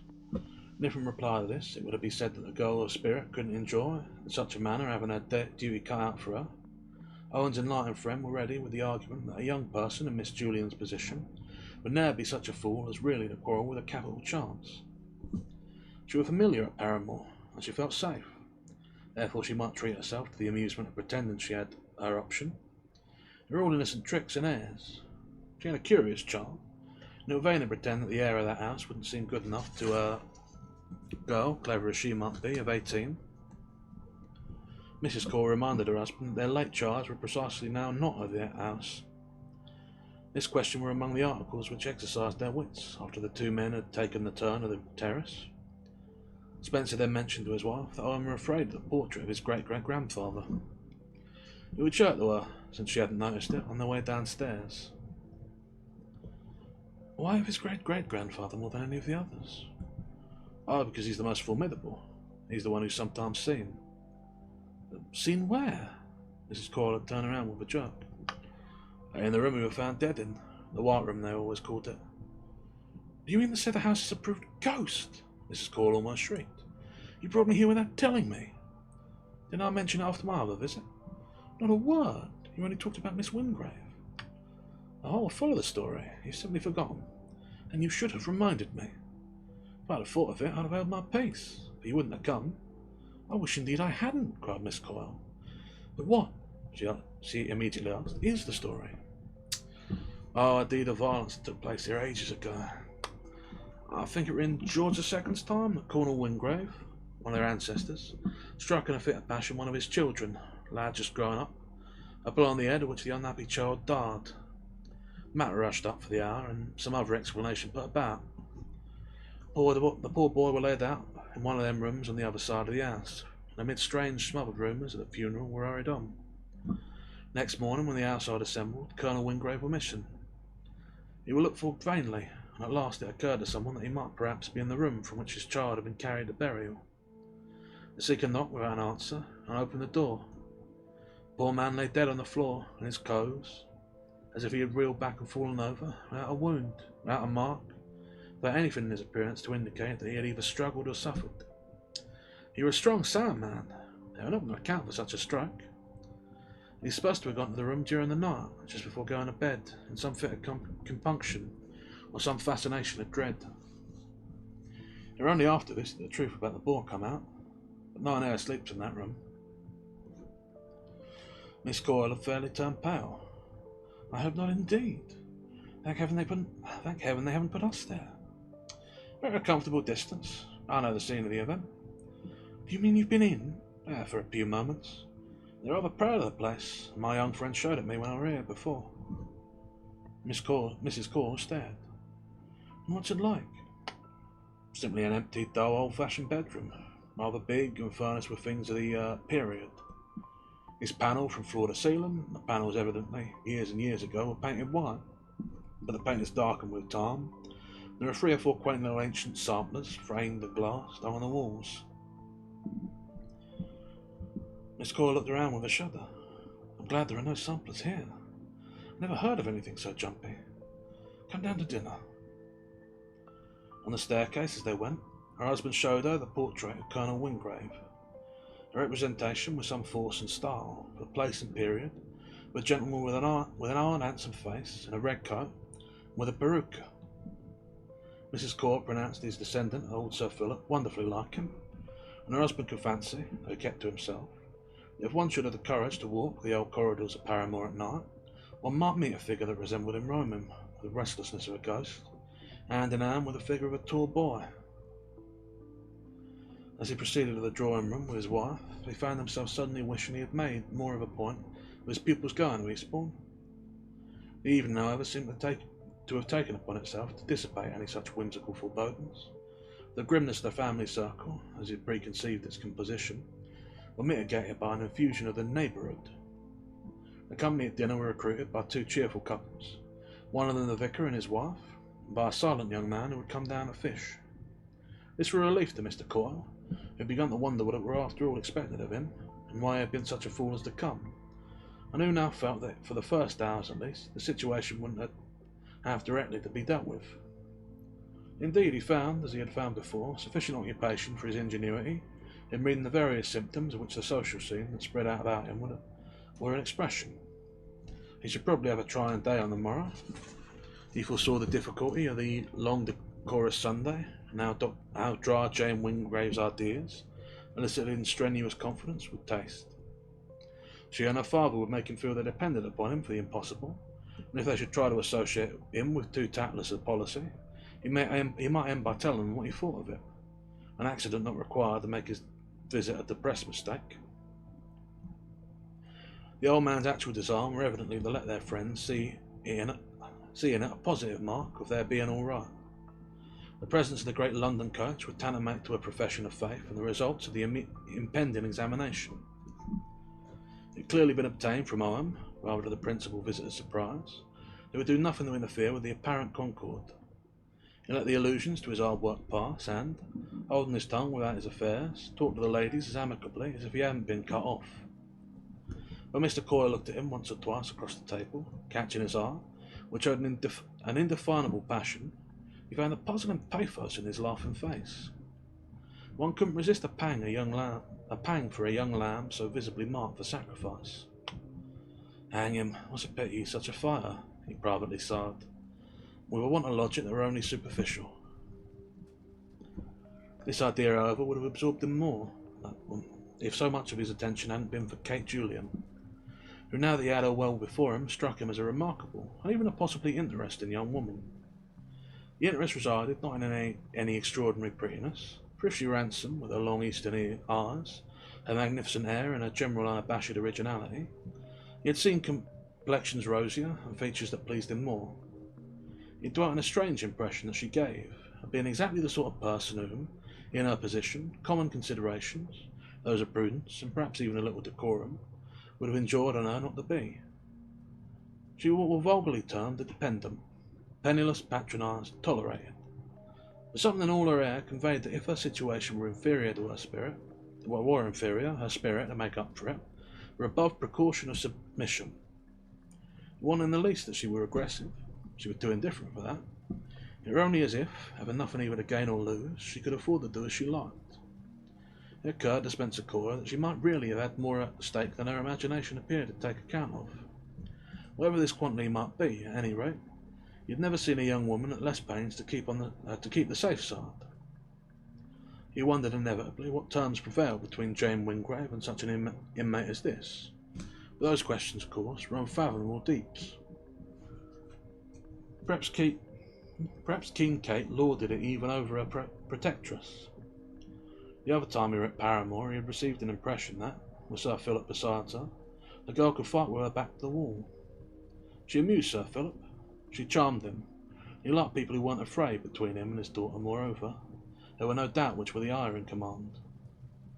Miss Wingrave took many things for granted, and most of all the rigour of discipline and the fate of the vanquished and the captive. But between their clever boy and so original a companion of his childhood, what a relation would have grown up. It couldn't be indifference, and yet on the part of happy, handsome, youthful creatures it was still less likely to be aversion. There weren't Paul and Virginia, but they must have had their common summer and their ideal. No nice girl could have disliked such a nice fellow for anything but not liking her, and no nice fellow could have resisted such propinquity. Mr. Cora remembered indeed that Mrs. Julian had spoken to him as if the propinquity had been by no means constant, owing to her daughter's absences at school, to say nothing of Owen's. Her visits to a few friends who were so kind as to take her from time to time, her sojourns in London, so difficult to manage, but still managed by God's help, for advantages, for drawings and singing, especially for drawing, or rather painting in oils, for which she had gained our credit. But the good lady had also mentioned that the young people who were quite brother and sister, which wore a little, after all, like Paul and Virginia. Mrs. Cole had been right, and it was apparent that Virginia was doing her best to make the time pass agreeably for young Lechmere. There no such whirl of conversation as to render it an effort for our critic to reflect on these things. The tone of the occasion, thanks principally to the other guests, were not disposed to stray. It tended to the repetition of the anecdote and the discussion of rents, topics that huddled together like uneasy animals. He could judge how intensely his host wished the evening to pass off as if nothing had happened, and this gave him the measure of their private resentment. Before dinner were over, he found himself fidgety almost about his second pupil. Young Lechmere, since he had begun to cram, had done all that might have been expected of him. This couldn't blind his instructor to a present perception of his being in moments of relaxation as innocent as a babe. Mr. Coyle had considered the amusements at Passmore would probably give him a fillip, and the poor youth's manner testified to the soundness of this forecast. The fillip had been unmistakably administered. It had come in the form of a revelation. The light on young Lechmere's brow announced, with a candour that were almost an appeal for compassion, or at least appreciation of ridicule, he had never seen anything like Miss Julian. That's the end of section 3. I suspect there's only one more section, given we've only got about 7 pages left. So I'll have a quick swallow of water and then we'll press on.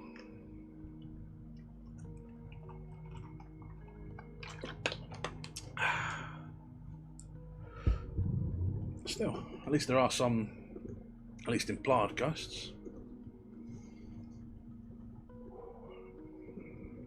Now then. 4. In the drawing room, after dinner, the girl found a chance to approach Owen's late preceptor. She stood before him a moment, smiling while she opened and shut her fan, and then said abruptly, raising her strange eyes, "I know what you've come for, but it isn't any use." "I've come to look after you. I've come to look after you a little. Isn't that any use?" "It's very kind, but I'm not the question of the hour.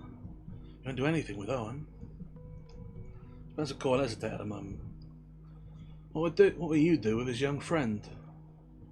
She started, looked round her. "Mr. Lechmere? Oh, poor little lad. We've been talking about Owen. He admires him so." "So do I should tell you that." "So do we all. That's why we're in such despair. Personally, then, you like him the bit, soldier, the visitor asked. I've quite set my heart on it. I adore the army, and I'm always awfully fond of my old placeman, said Miss Julian. Spencer recalled the young man's own indifferent version of her attitude, but he judged it loyal not to challenge her. It's not conceivable that your old playmate shouldn't be fond of you. He must therefore wish to please you. I don't see why, between you, such clever young people as you are, you don't set the matter right. Wish to please me, Miss Julian echoed. I'm sorry to say he shows no such desire. He thinks me an impudent wretch. I've told him what I think of him, and he simply hates me. Do you think so highly? You just told me you admire him. His talents, his possibilities, yes, even his personal appearance, if I may allude to such a matter. But I don't admire his present behaviour. Have you had the question out with him? Spencer asked. Oh, yes, I ventured to be frank. The occasion seemed to excuse it. He couldn't like what I said. What did you say? The girl, thinking a moment, opened and shut her fan again. Why, as we're such good old friends, such conduct doesn't begin to be that of a gentleman. After she'd spoken, her eyes met Mr. Coyle's, who looked into them and their ambiguous depth. What then would you have said without that tie? How odd for you to ask, in such a way. She returned with a laugh. I don't understand your position. I thought your line was to make soldiers. You should take my little joke. But as regards to Owen Wingrave, there's no making needed, he declared. To my sense, and the little crammer paused with a consciousness of responsibility for his paradox. To my sense, he is, in our sense of the term, a fighting man. Ah, let him prove it, she cried with impatience, and turning short off. Spencer Coyle let her go. Something in her tone annoyed and even not a little shocked him. There had evidently been a violent passage between these young persons, and the reflection that such a matter were after all none of his business but troubled him the more. They were indeed a military house, and she were at any rate a damsel who placed her ideal of manhood — damsels doubtless always had their ideals of manhood — in the type of the belted warrior. There were a taste like another, but even a quarter of an hour later, finding himself near young Lechmere, in whom this type were embodied, Spencer Coyle was still so ruffled that he addressed the innocent man with a certain magisterial dryness. You're under no pressure to sit up late, you know. That's not what I brought you down for. The dinner guests were taking their leave, and the bedroom candles twinkled in a monetary row. Young Lechmere, however, were too agreeably agitated to be accessible to a snub. He had a happy preoccupation which almost engendered a grin. I'm only too eager for bedtime. Do you know there's an awfully jolly room? Cool debated a moment as to whether he should take the allusion, and spoke from a general tension. Surely I haven't put you there. No, indeed. No one has passed a night in it for ages, but that's exactly what I want to do. It would be tremendous fun. And you've been trying to get Miss Julian's leave? Oh, she can't give it, she says. But she believes in it, and she maintains that no man has ever dared. No man shall ever, said Spencer with decision. A fellow in your critical position in particular must have a quiet night. Young Lechmere gave a disappointed but reasonable sigh. All right, mayn't I sit up for a little longer? For a little god Wingrave? I haven't had any yet. Mr. Coyle looked at his watch. You may smoke one cigarette. He felt an hand on his shoulder and turned round to see his wife tilting candle grease upon his coat. The ladies were going to bed, and it was Sir Philip's inveterate hour, but Mrs. Coyle confided to her husband, after the dreadful things he had told her, she positively declined to be left alone, for no matter how short an interval, in any part of the house. He promised to follow her within 3 minutes, and after the orthodox handshake, the ladies rustled away. The performance was kept up at Paramore as bravely as if the old house had no present intensity of heartache. The only one which caused notice to drop was some situation to himself from Kate Julian. She gave him neither a word nor a glance, but he saw her look hard at Owen. Her mother, timid and pitying, were apparently the only person from whom this young man caught an inclination of the head. Miss Wingrave marshalled 3 ladies, a little procession of twinkling tappers, up the wide oaken stairs and past the watching portrait of her ill-fated ancestor. Sir Philip's servants appeared and offered his arms to the old man, He turned a perpendicular back on poor Owen when the boy made a vague movement to anticipate this office. Mr. Core learned later that before Owen had forfeited favour, he had always, when he were at home, been his privilege at bedtime to conduct his grandfather ceremoniously to his rest. Sir Philip's habits were contemptuously different now.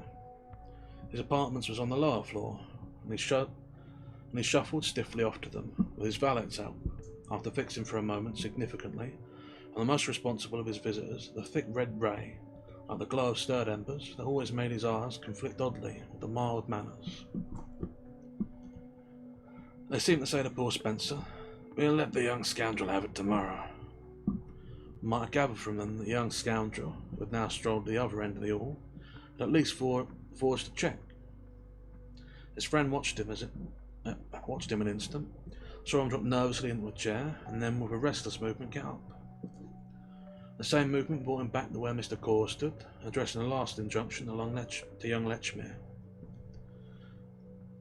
"I'm going to bed. I should like you to particularly to conform to what I said to you a short time ago. I'm going to bed, and I should like you to particularly to conform to what I said to you a short time ago. Smoke a single cigarette while I roast there, and then go to your room. You have me down on you for you having, during the night, tried any preposterous games." Young Lechmere, looking down with his hands in his pockets, said nothing. He only poked at the corner of a rug with his tie, so his fellow visitor, dissatisfied with so tacit a pledge, presently went on to Owen. "I must request you, Wingrave, not only to keep so sensitive a subject sitting up, and indeed to put him to bed and turn his key in the door." So Owen stared an instant, apparently not understanding the motive of so much solicitude. He added, "Lechmere has a morbid curiosity about one of your legends, your historic rooms. Nip it in the bud." "Oh, the legend's rather good, but I'm afraid the room's an awful settle," Owen laughed. "You know you don't believe that, my boy," young Lechmere returned. "I don't think he does," Mr. Core noticed, Owen's mortal flush. "He wouldn't try a night there himself," the companion pursued. "I know who told you that," said Owen, lighting a cigarette in an embarrassed way at the candle, without offering one to either of his friends.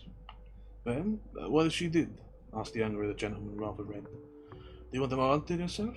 he continued facetiously, fumbling in the cigarette box. Owen Wingrave only smoked quietly, then he brought out, "Yes, what if she did? And she doesn't know," he added. "She doesn't know what?" "She doesn't know anything." "She doesn't know what?" "She doesn't know anything. I'll tuck him in." Owen went on gaily to Mr. Core, who saw that his presence, now a certain note had been struck, made the young men uncomfortable. He was curious, but there were discretions and delicacies with his pupils that he had always pretended to practice, scruples which, however, didn't prevent, as he took his way upstairs, his recommending them not to be donkeys. At the top of the staircase, to his surprise, he met Miss Julian, who was apparently going down again.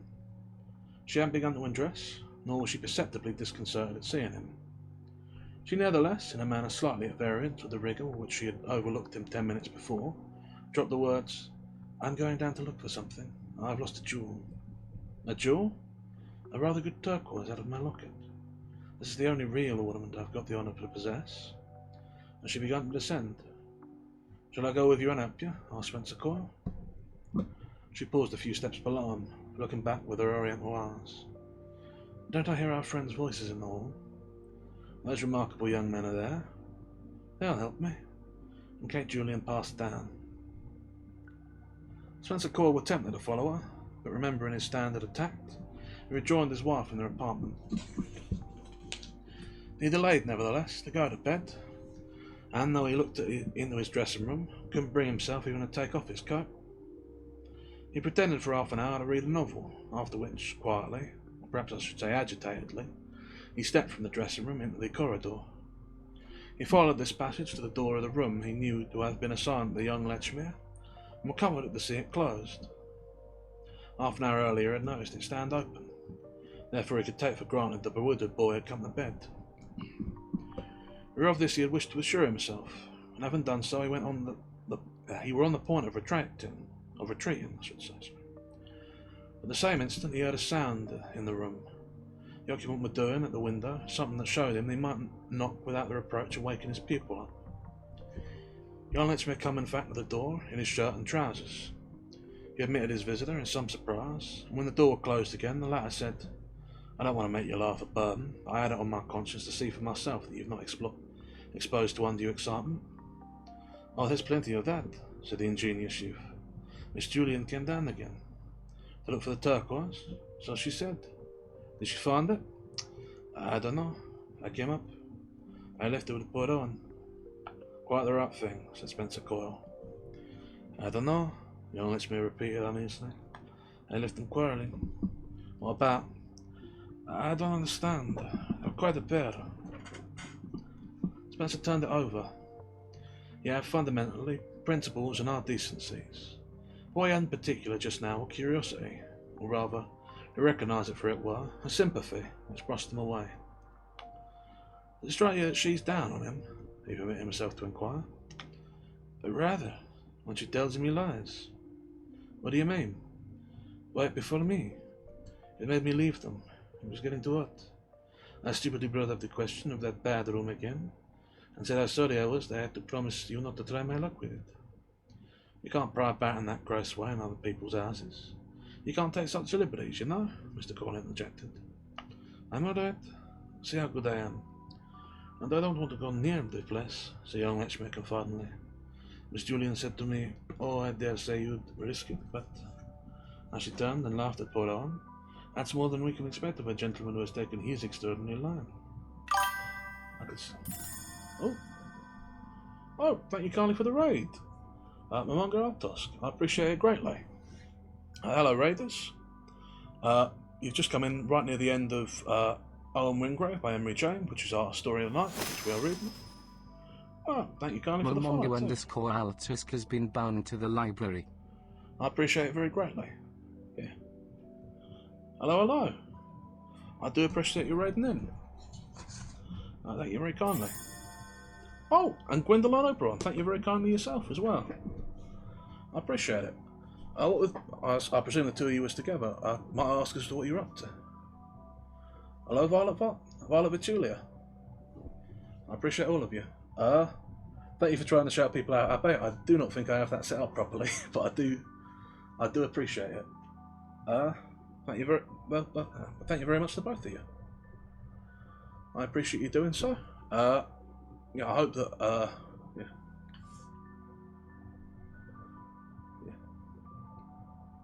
It might be that. I genuinely don't know. Oh, I don't have any bots installed is the thing. I just don't think I have the capacity. Thank you for the follow, Violet Vitula has been bound to the library. I genuinely appreciate it. Thank you for coming by. I hope that whatever stream you were involved in, which I don't have a bot set up to check, was going well. I hope you've been up to a good time. Of course, if you've just come in to raid, if you need to raid and run, I fully understand, of course. It can be quite draining. But to everyone who's in, hello and welcome. I am SkitterSkreetch. I'm normally just a normal rat, but for reasons that are sort of confusing even to me, I'm currently dressed as a sea captain. And yeah. Again, I don't have any bots at all installed. I don't think that anything you do is going to successfully work, I'm afraid. I need to do that, but I've got no idea how to. But yeah, I do genuinely appreciate it. Yeah, look, I'll be straight. I'm a rat. I don't know what I'm doing. But yeah, I do very much appreciate it. Thank you very, very kindly. I hope you've had a good stream, the pair of you, and thank you very much for coming in. Like I say, for anyone who's new, I am a rat. I am trapped inside of a library. I'll show you here, and I make an habit of reading stories at the behest of the lamp that you can see in the top right corner, who makes me do it for reasons that are unclear even to me. But as I was saying, today we've been doing the ghost stories of Henry James, given that we finished our last Mr. James, last week. So yeah, getting on with that. We've just about finished with Owen Wingrave, but yeah, I mean, I've no wish to call you here. So if you want to stick around, I'm happy to finish up this one and then start on another one. I think we've got a couple of short ones we could do. Yeah, I do appreciate the raid very, very much. thank you all for stopping by. I hope you had a good stream. I really don't know what to do here.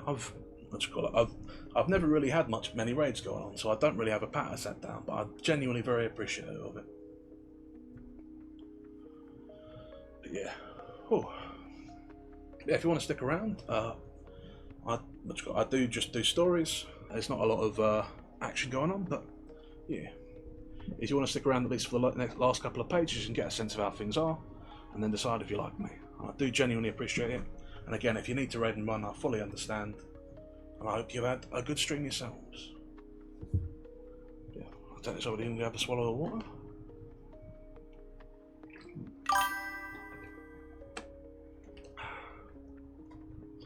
I like to think so. But yeah. I do very much appreciate the raid. Gwendolyn, I know you've been a long time, well, at least a reasonably long time follower, and I'm very appreciative of it. But yeah. Whew. But yeah, speaking of stories, let's get back into it, shall we? To give you a little bit of context, the story so far is that we have had a young man who was being prepared for a career in the military, who was seemingly all of a sudden chosen to drop out right before his enlistment in an officer training school. His family has taken it very hard, his old sort of soldiering family, including a sort of adopted sister of his who is not blood related to him, but is sort of a dependent, who's also from a different military family, who there is a complicated relationship between the two, but there's no like actual family connection. And right now we are in his ancestral home, where all of his relatives who have died in the military have lived their whole lives. And we've been told the story of his great-great-grandfather, who apparently accidentally killed his own son in a fit of pique, and then died the next day in the room where his body had been. And there's been some imprecations about people not spending the night in this room. Apparently no one ever has. And this young woman who lives with the family, their dependent, is the term used, has implied that his friend, who was also being prepared for military service and has come to try and give him a last persuade, would be brave enough to spend the night in the room, but that the young man himself, Owen Wingrave, wouldn't be. And I suspect we are about to see the sort of 19th century equivalent of a double dog dare. So we'll see how that goes. There's not much left to the story, so I think we're about to see a climax. Here we are. Oh, I dare say you'd risk it, but... As she turned and laughed at poor... Oh no, sorry, this is in the Western. Well, I dare say you'd risk it, but... As she turned and laughed at poor Owen. That's more than we can expect of a gentleman who has taken his extraordinary line. I could see that something had already passed between them on this subject. Some teasing or challenging of ours. It may have been only chaff, but his chucking the profession had evidently brought up the question of the white feather. I mean of his pluck. And what did Owen say? Nothing at first. But presently he brought out very quietly, I spent all of last night in the confounded place. We both stared and cried out at this, and I asked him what he had seen there. He said he had seen nothing, and Miss Julian replied that he ought to tell his story better than that. He ought to make something good of it. It's not a story, it's a simple fact, said he, on which she jeered at him and wanted to know why, if he had done it, he hadn't told her in the morning, since he knew what she thought of him. I know, my dear, but I don't care, the poor devil said. This made her angry, and she asked him quite seriously whether he'd care if she should know she believed him to be trying to deceive us. Ah, what a brute, cried Spencer Cole. She's a most extraordinary girl. I don't know what she's up to. Young Letchmere quite panted. Extraordinary indeed, be romping and bandying words at that hour of the night, with false young men. The young Letchmere made his distinction. I meant because I think she likes him. Mr. Cole was so struck with this unwanted symptom of his subtlety that he flashed out, and you think he likes her? It produced on his pupil's part a drop and a plaintive sigh. I don't know. I give it up. But I'm sure he did see something, or hear something, that you've added. In that ridiculous place? What makes you sure? Well, because he looks as if he had. I have an idea you can tell in such a case. He behaves as if he had. Why then shouldn't he name it? Young Litchmere wondered and found. Perhaps it's too bad to mention. Spencer Core gave a laugh. Aren't you glad you're not in it? Uncommonly.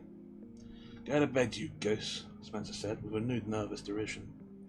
Before you go, tell me how you met a Charles who were trying to deceive you.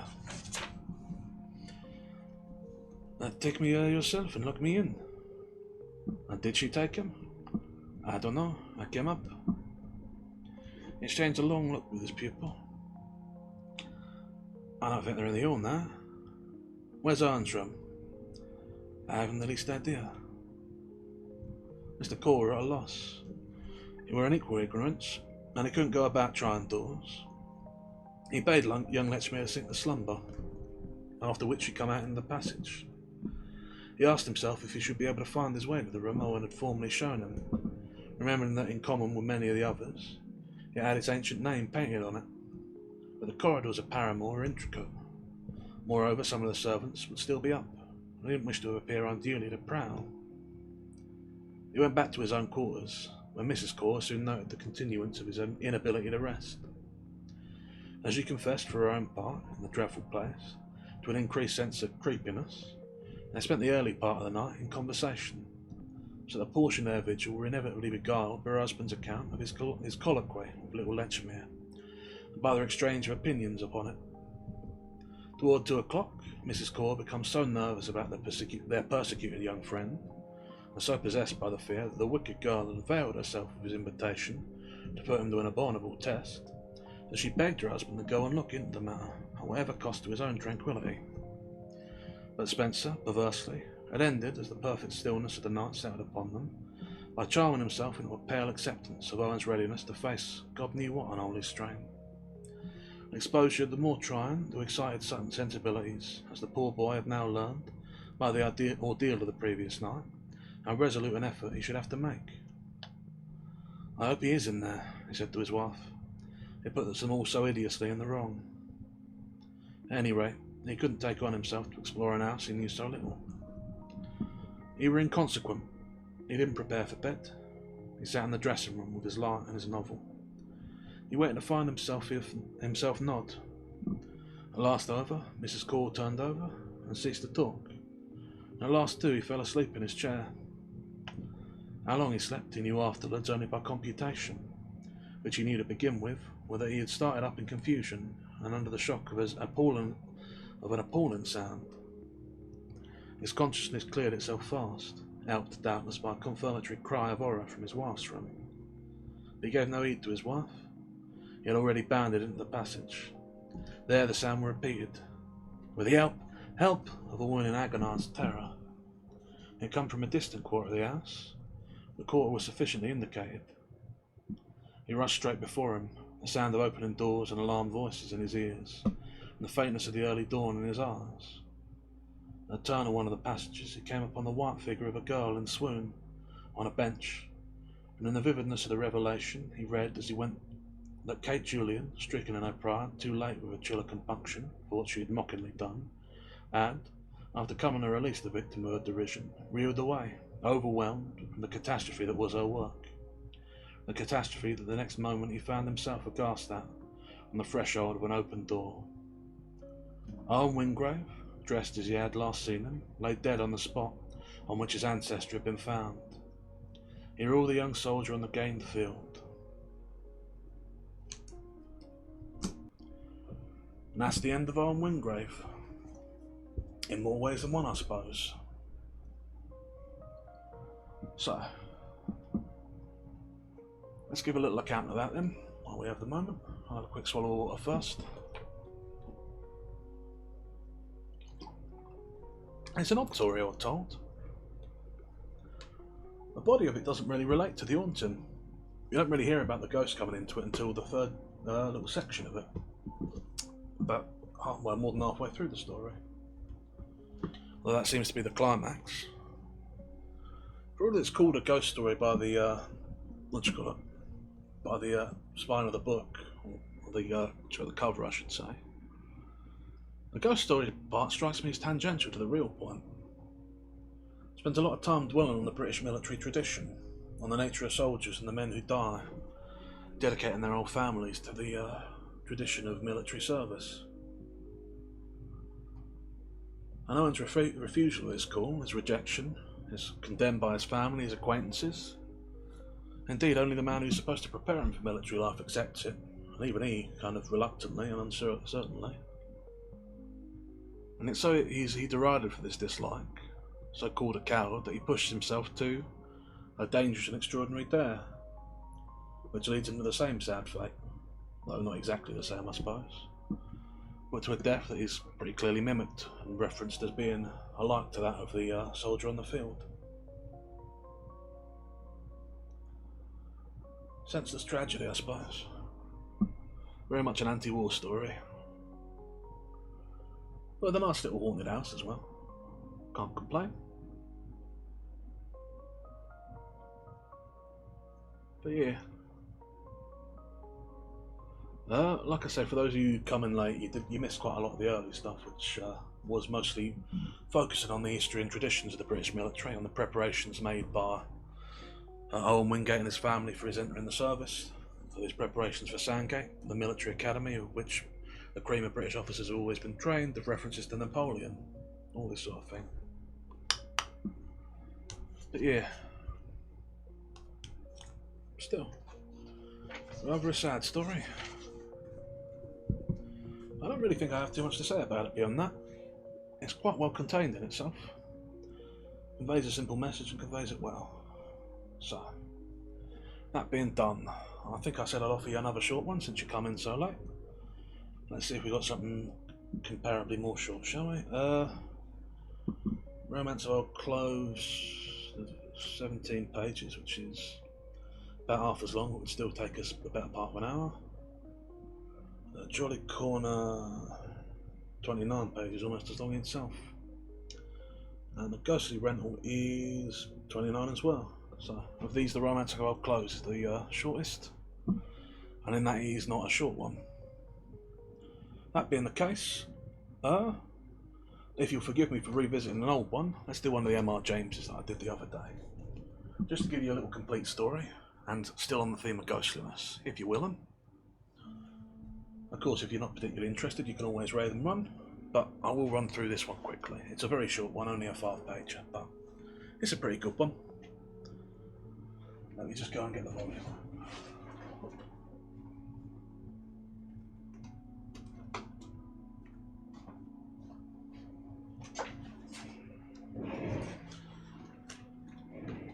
We'll be running through, for this one, There Was a Man Who Dwelt Beside a Churchyard, which, as I say, a very, very short story, but quite a nice little ghost story and very self-contained. So, this one should take 5-10 minutes. Although it does occur to me we're about to enter the ad break right now, and I don't believe I can pause it, despite my seeming to have the ability. It's always grayed out for some reason. So,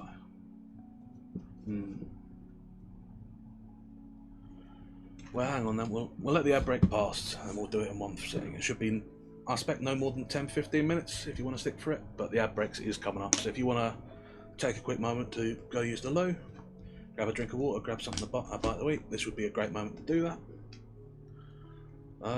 Yeah. The timing is very awkward. I wish I could pause the ad break. This would be the ideal time to do it, but the option is grayed out for me for some reason. I feel I'm making a real ash of this. Still. That does leave us also with an awkward hanging minute, so what else can we say then about Owen Wingrave? The haunting is a bit odd, I suppose. It's very explicitly never stated what you see, which, it's not uncommon for a ghost story. The idea being that, whatever you can imagine is more scary than what would be written down. But the haunting seems to be not the military ancestor who would have disapproved, but the child who was murdered by him, which is strange. I almost expected, with the sort of way that Wingrave were talking about it, that his ancestors' disapproval would be what did him in, but it's not. It's just a random, unrelated haunting. The living relatives are what drove him to it, which I suppose is fittingly horrible. And there's no sign to it, just dead on the ground. No mark, no sign, which is itself very unsettling. Strange one. I've read quite a lot of ghost stories lately. I mentioned that we're coming to these because we've just finished with the Henry Jameses. Yeah, ads starting in a minute and will not let me snooze them. I don't know why. Annoying. Nothing to be done about it, I'm afraid. Right. So yeah, they'll be starting in a minute. But yeah, I've read quite a lot of ghost stories.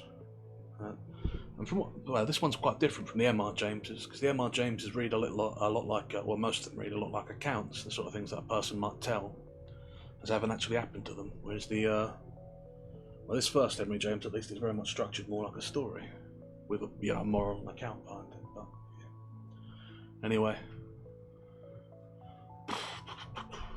I've got none of the points that I can make inside the 20 seconds left until the ad break. But yeah.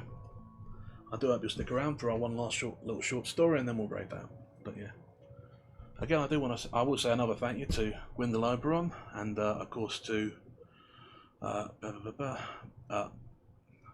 Mamonga Altos. I've got to get that name down. I do genuinely appreciate both of you.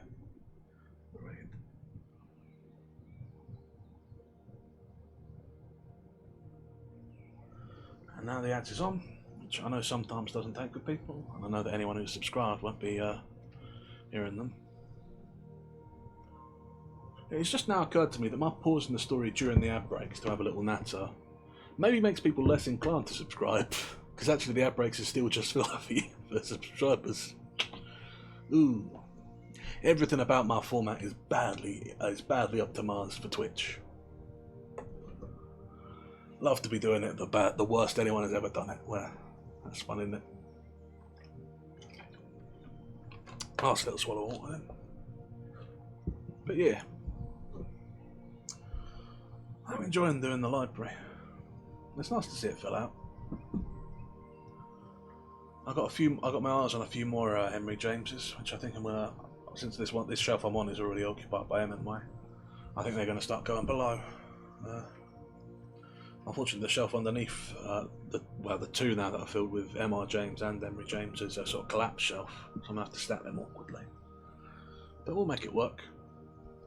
I don't have too much, there's not too much Henry James to fill it up with, but my hope is that James is a common enough surname that I can find enough authors called James to just make this the James section.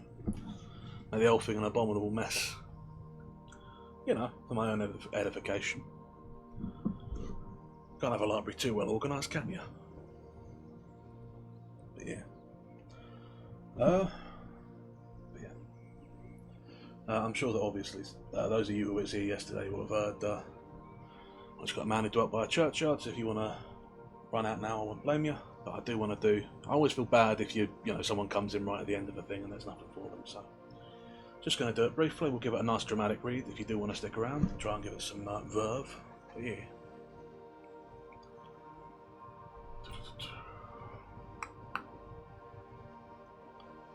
About a minute left of the ads. I've been thinking more about ghosts. The nature of them. Lamp calls you the spirits of the earth, people in chat. I'm not entirely sure what he means by it. But yeah. These stories do tend to go fast. At least to me. It doesn't feel like it's been 2 hours I've been reading, but it has gone by, hasn't it? I'm really starting to enjoy them. I hope you are too. Right, 10 seconds left to the ads, so let's get the right page and get ready to start.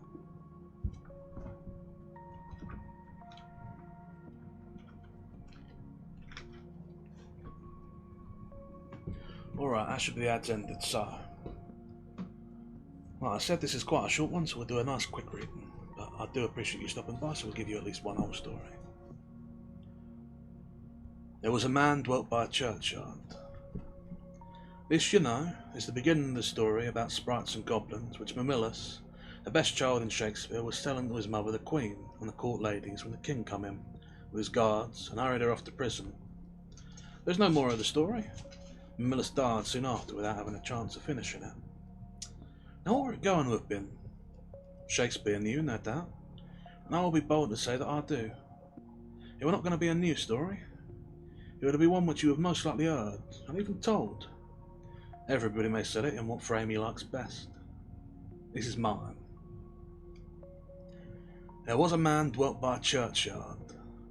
His house had a lower story of stone and an upper one of timber. The front windows looked out on the street, and the back ones on the churchyard. It once belonged to the parish priest, but, this were in Queen Elizabeth's day, the priest were a married man and wanted more room. Besides, his wife disliked seeing the churchyard at night out of her bedroom window. She said she saw, but never mind what she said. Anyhow, she gave her husband no peace till he agreed to move into a larger house in the village street, and the old one was taken by John Poole, who were a widower, and lived there alone. He were an elderly man who kept very much to himself, and people said he was something of a miser. It was very likely true. He was morbid in other ways, certainly. In those days it was common to bury people at night and by torchlight. And I noticed that whenever a funeral was towards, John Poole were always at his window, either on the ground floor or upstairs, according as he could get the better view from one or the other. There come a night when an old woman would be buried. She was fairly well to do, but she was not liked in the place. The usual things were said of her, that she was no Christian, and that on such nights as Midsummer Eve and All Hallows, she was not to be found in her house. She was red-eyed and dreadful to look at, and no beggar ever knocked at her door. And when she died, she left a purse of money for the church. There was no storm on the night of her burial. It was fair and calm.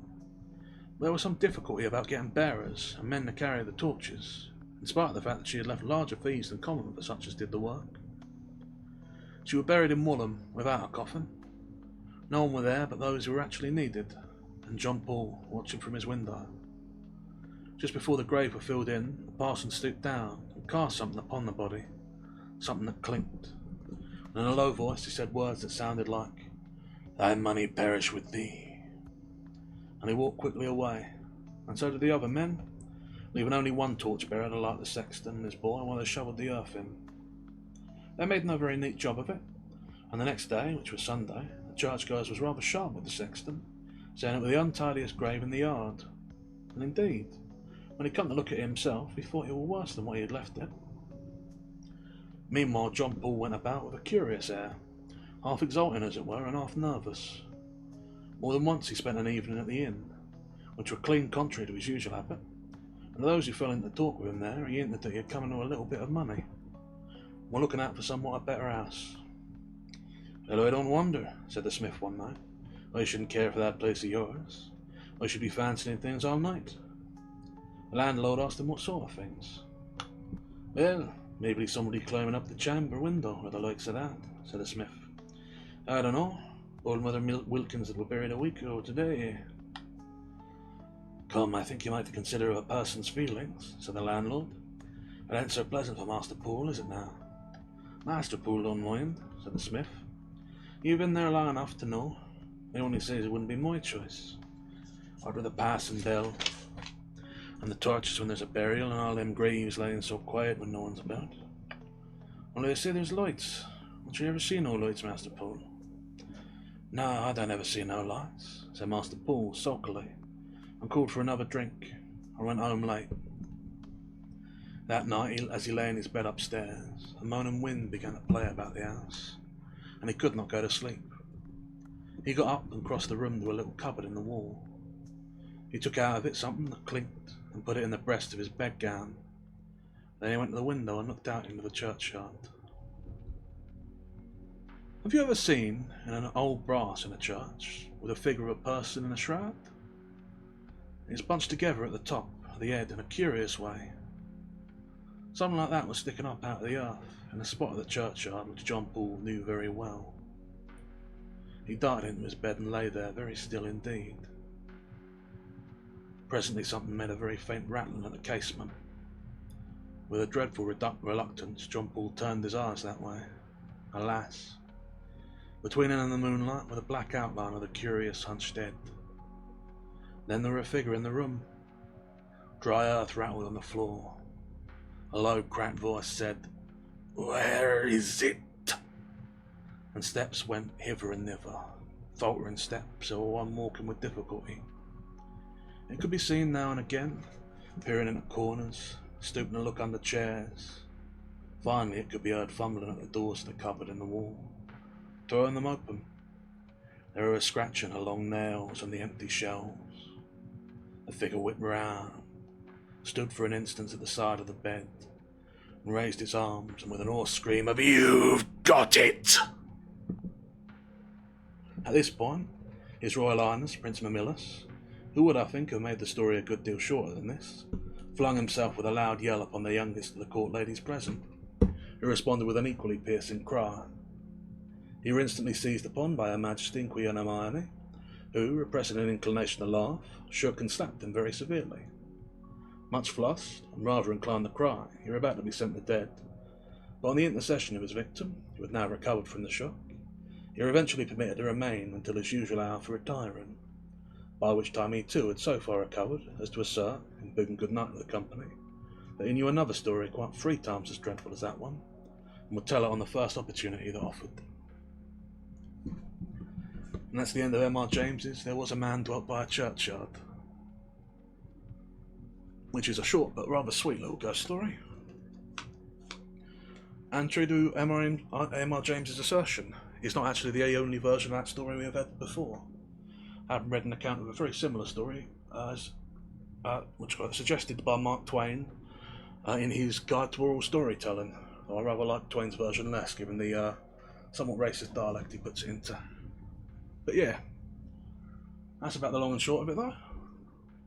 I know it wasn't a particularly long story, but I did think I should send you off with one that was complete. And I do, once again, thank you, both of you raiders who have stuck around and those who have raided in. And even those of you who raided them around, I do genuinely appreciate it. I've nothing more to say really on the matter, having already gone over that story, but it is quite a lovely and archetypical little ghost story. So I do hope that you enjoyed it, and I hope you've enjoyed what time you've spent with us here. For now, but yeah. At the end of the case, you're very welcome, Abbe. I always appreciate your stopping by. And like I say, I'm gonna raid out now. I believe Plague's streaming and she was here earlier, so we'll raid out to her. Once again, I do appreciate everyone for stopping by. I hope you've enjoyed it. I do hope you have a lovely rest of your evening, night, day, whatever time of day it is for you. I know that time zones do vary. And as always, wishing you the best, and ta-ra.